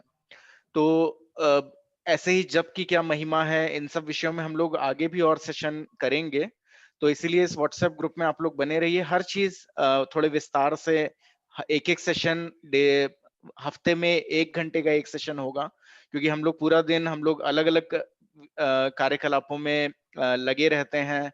हम लोग के पास हर चीज का समय होता है। हम लोग को भूख लगती है, शरीर बताता है कि अब खाना चाहिए, खा लेते हैं हम लोग। नींद आती है, अपने आप शरीर बोलता है नींद आ रही है। लेकिन हम लोग बहुत चिड़चिड़े हो जाते हैं, हमें कुछ पता नहीं किस तरीके से कार्य करना है। कभी शरीर ये नहीं बताता कि भगवान का नाम जप करके रियल में हम लोग खुश रह सकते हैं। तो ये सारी चीजें शरीर नहीं बताता, उसके लिए जरूरत पड़ती है भक्त के संग की। तो वो भक्तों का संग हम लोगों को हर कम से कम हफ्ते में 1 घंटे अगर हम लोग लेंगे, तो अपने स्वयं के विषय में हम लोग को और ज्यादा ज्ञान पता चलेगा। और जब स्वयं की स्थिति हम लोग समझेंगे तो सच में बहुत ही आनंदपूर्ण स्थिति होगी। इसलिए आप सब लोगों से अनुरोध है कि इस व्हाट्सएप ग्रुप में बने रहें। आप लोग ने अभी जब लगातार 5 दिन अपना समय निकाला, तो हम लोग आगे भी चाहते हैं कि कम से कम हफ्ते में 1 दिन 1 घंटा आप लोग निकालिए, जिससे अपने विषय में और अधिक जान सकें, भगवान के विषय में समझ सकें। और अगर आप लोग साथ में ये नाम जप करते रहेंगे भगवान हरे कृष्ण महामंत्र, तो इस चीज को सुनने के अलावा आप समझ भी सकेंगे। क्योंकि जैसे कि हमने बताया कि आत्मा सच्चिदानंद है, यानी कि उसको पूरी तरीके से नॉलेज है, पूरी तरीके से ज्ञान आत्मा में है। लेकिन वो ज्ञान भौतिक जीवन में बार बार जन्म लेने के बाद, क्योंकि हम लोग ने अब तक करोड़ों अरबों जन्म हम लोग लेते चले जाते हैं, हर जन्म में कुछ ना कुछ कार्य करने की वजह से वही सारे संस्कार हमारी आत्मा के ऊपर जमा होते जाते हैं। लेकिन ये हरे कृष्ण महामंत्र के द्वारा वो आत्मा पूरी तरीके से फिर पवित्र स्वच्छ हो जाती है और तब अपनी स्थिति का अनुभव, भगवान की स्थिति का अनुभव सब कुछ होने लग जाता है। तो इसलिए आगे भी इन सेशन से जुड़े रहिए, यही मेरी आप सबसे विनती है। कृष्ण भावनामृत का अर्थ यही है कि आपको और कुछ भी नहीं करना है, सिर्फ खाली जो भावना यानी जो चेतना है उसमें कृष्ण को लेकर आना है, तो अपने आप ही सब कुछ पवित्र होने के बाद सारी अपनी स्थिति और पूरे भौतिक जगत की स्थिति स्पष्ट रूप से दिखने लगेगी और वही सबसे ज्यादा आनंदपूर्ण स्थिति होगी। तो इस भौतिक जगत में रहते हुए भी अगर सब लोग आनंद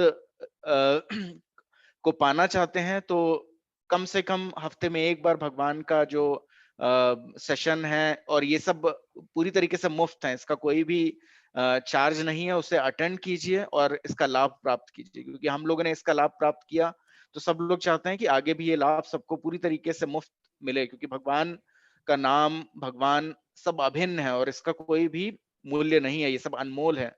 तो इसलिए आगे भी सेशंस अटेंड करते रहिए। हरे कृष्णा। धन्यवाद। हाँ सौरभ प्रभु।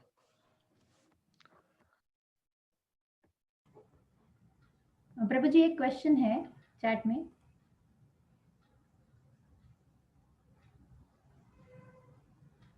तो रोहित प्रभु, हमें गुरु की आवश्यकता होती है, गुरु के बगैर हम भगवत धाम की प्राप्ति नहीं कर सकते हैं। तो आप जैसे बोल रहे हो कि आपको अभी तक कोई गुरु नहीं मिले, तो हम जब भक्ति करेंगे, परमात्मा जो है वो भी हमारे हृदय के अंदर वो गुरु है। तो अंदर से भगवान भी हमें प्रेरणा देते हैं, आगे बढ़ने की प्रेरणा देते हैं। आप अभी कैसे कनेक्ट हो पा रहे हो, कैसे आगे बढ़ पा रहे हो? क्यों? क्योंकि भगवान जो है परमात्मा रूप में आपको ऐसे प्रेरणा देते हैं, तो वो भी एक गुरु होते हैं। और हमें एक एक्सटर्नल गुरु भी चाहिए रहता है आगे बढ़ने के लिए, भगवत धाम जाने के लिए। तो जैसे जैसे आप भक्ति करोगे तो अपने आप गुरु से जुड़ जाओगे। आप देखोगे कैसे सारी चीजें अपने आप होती है, कैसे आप देखोगे सारी चीजों से आप कनेक्ट कर पाओगे। आप बस हरे कृष्ण महामंत्र का जप चालू कीजिए और आप ये शीघ्र ही देखोगे। हरे कृष्णा रोहित प्रभु। गुरु के विषय में आपने पूछा। एक्चुअली भगवान बताते हैं कि जिस समय जो शिष्य होता है वो पूरी तरीके से योग्य हो जाता है तो गुरु उसे अपने आप मिल जाते हैं। तो आप सब लोग सही में बहुत ज्यादा सौभाग्यशाली हैं कि आप लोगों को भगवान के विषय में पूरी तरीके से परंपरा में इसे सुनने का मौका मिला। और जब आप लोग धीरे धीरे भक्ति करेंगे और जब वो परिपक्व समय आ जाएगा तो अपने आप गुरु आपके जीवन में कृष्ण भगवान लेके आएंगे। तो जैसे हम लोग को लगता है कि शायद हमने अपनी इच्छा के द्वारा ये सेशन अटेंड किए, तो ऐसा नहीं होता है। भगवान ही किसी ना किसी तरीके से हम लोग को मदद करते हैं। जो भी ऐसी आत्मा होती है, ऐसी जीवात्मा होती है जो कहीं ना कहीं भगवान को प्राप्त करना चाहती है, उसे भगवान कहीं ना कहीं से किसी माध्यम से भगवान से कनेक्ट करते हैं। और फिर जब वो धीरे धीरे प्रगति करती है, जब भगवान को लगता है कि ये सच में ये सिंसियर है, सच में ये भगवान को प्राप्त करना चाहता है, तो उसके जीवन में अपने आप गुरु आ जाते हैं। तो इसलिए कोई हड़बड़ी करने की जरूरत नहीं है, क्योंकि भक्ति बहुत ही प्रैक्टिकल चीज है। अपने आप ही जब आप धीरे धीरे भक्ति करेंगे, जैसे आपने ये भी सवाल पूछा था कि क्या हम लोगों को कुछ टारगेट करना है, तो आप इतना बड़ा टारगेट मत लेकर चलिए, डेली का कुछ टारगेट लेके चलिए। अगर आप 1 माला कर रहे हैं तो नए साल में आप ये डिसाइड कीजिए कि मैं 2 माला करूंगा। अगर आप 1 भी माला नहीं कर रहे हैं तो आप डिसाइड कीजिए कि कम से कम 1 माला करूंगा। इस तरीके से आपको धीरे धीरे भगवान शक्ति प्रदान करेंगे, क्योंकि भगवान का नाम जप करने से अपने आप ही आत्मा को बल मिलता है। जो जितनी भी हम लोगों ने प्रभु जी के सेशन से समझा, जो मोड्स ऑफ नेचर जो काम करते हैं, जो सत्वगुण, रजोगुण, तमोगुण, उन सब से इंसान ऊपर उठ पाता है भगवान का नाम जप करके। तो अगर वो करेंगे धीरे धीरे तो अपने आप भगवान शक्ति देगा और फिर आप आगे धीरे धीरे बढ़ पाएंगे, और फिर सही समय जब आएगा तो सबको गुरु की प्राप्ति अवश्य होगी।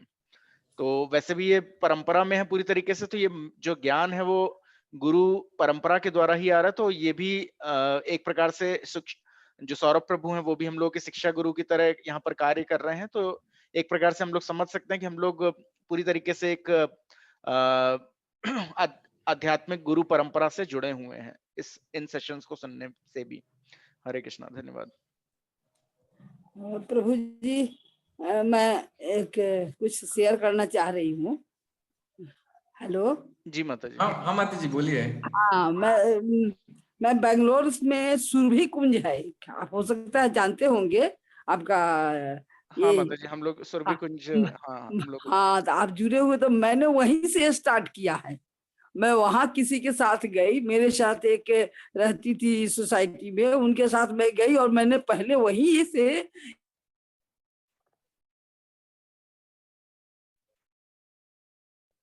हरे कृष्णा माता जी, आपकी आवाज नहीं आ रही। हाँ, तो माता जी का ऐसा कहना है कि किसी न किसी माध्यम के द्वारा वो सुरभि कुंज भक्ति सदन से जुड़ी और फिर उन्हें इन प्रोग्राम्स का भी पता चला और माता जी अटेंड कर रही हैं और उससे आध्यात्मिक प्रगति महसूस कर रही हैं। धन्यवाद माता जी उसके लिए।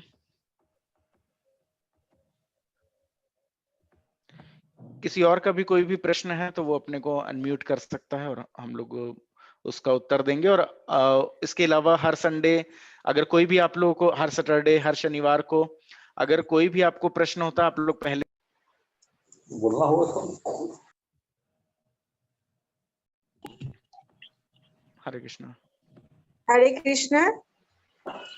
हाँ बोलिए माता क्या जी। माला किसी भी समय किया जा सकता है? जी माता जी, तो माला करने का कोई भी, चैतन्य महाप्रभु इतने दयालु हैं कि उन्होंने बोला है कि किसी भी अवस्था में, किसी भी समय आप भगवान का नाम जप कर सकते हैं, तो इसमें कोई भी नियम नहीं है, आप कभी भी कर सकती हैं।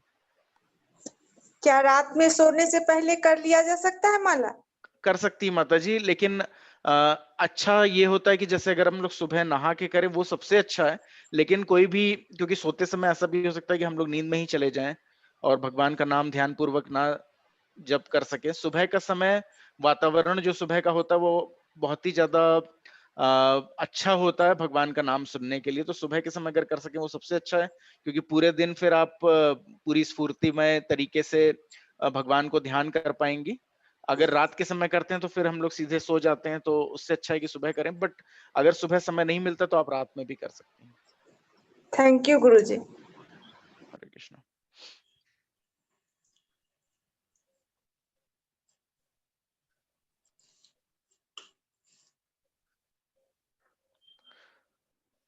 अगर किसी का भी कोई और प्रश्न है तो वो पूछ सकता है, अन्यथा हम लोग हर शनिवार को 1 घंटा मिलेंगे और आगे हम लोग हो सकता है कहानियों के माध्यम से भगवान की लीलाओं की चर्चा, या धीरे धीरे एक टॉपिक कि किस तरीके से हम लोग प्रैक्टिकल, यानी हम लोग अपने जीवन में किस तरीके से बाकी कार्य करते हुए भी भगवान की भक्ति को बीच में उतार सकते हैं, वो हम लोग समझने की कोशिश करेंगे। धन्यवाद प्रभु जी। तो अगर कोई प्रश्न नहीं है तो हम ये सेशन एंड कर सकते हैं अभी। आप सब भक्तों का बहुत बहुत धन्यवाद इस सेशन में जुड़ने के लिए।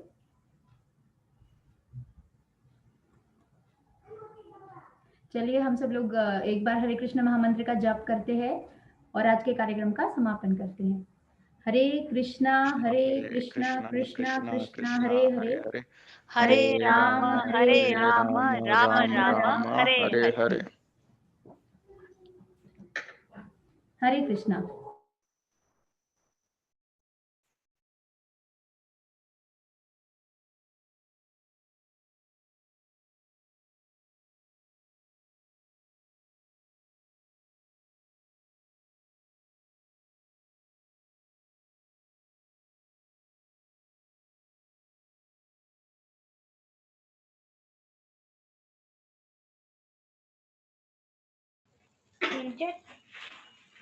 Dingkat cak tikat tikat dingkat cak tikat. ACHJ.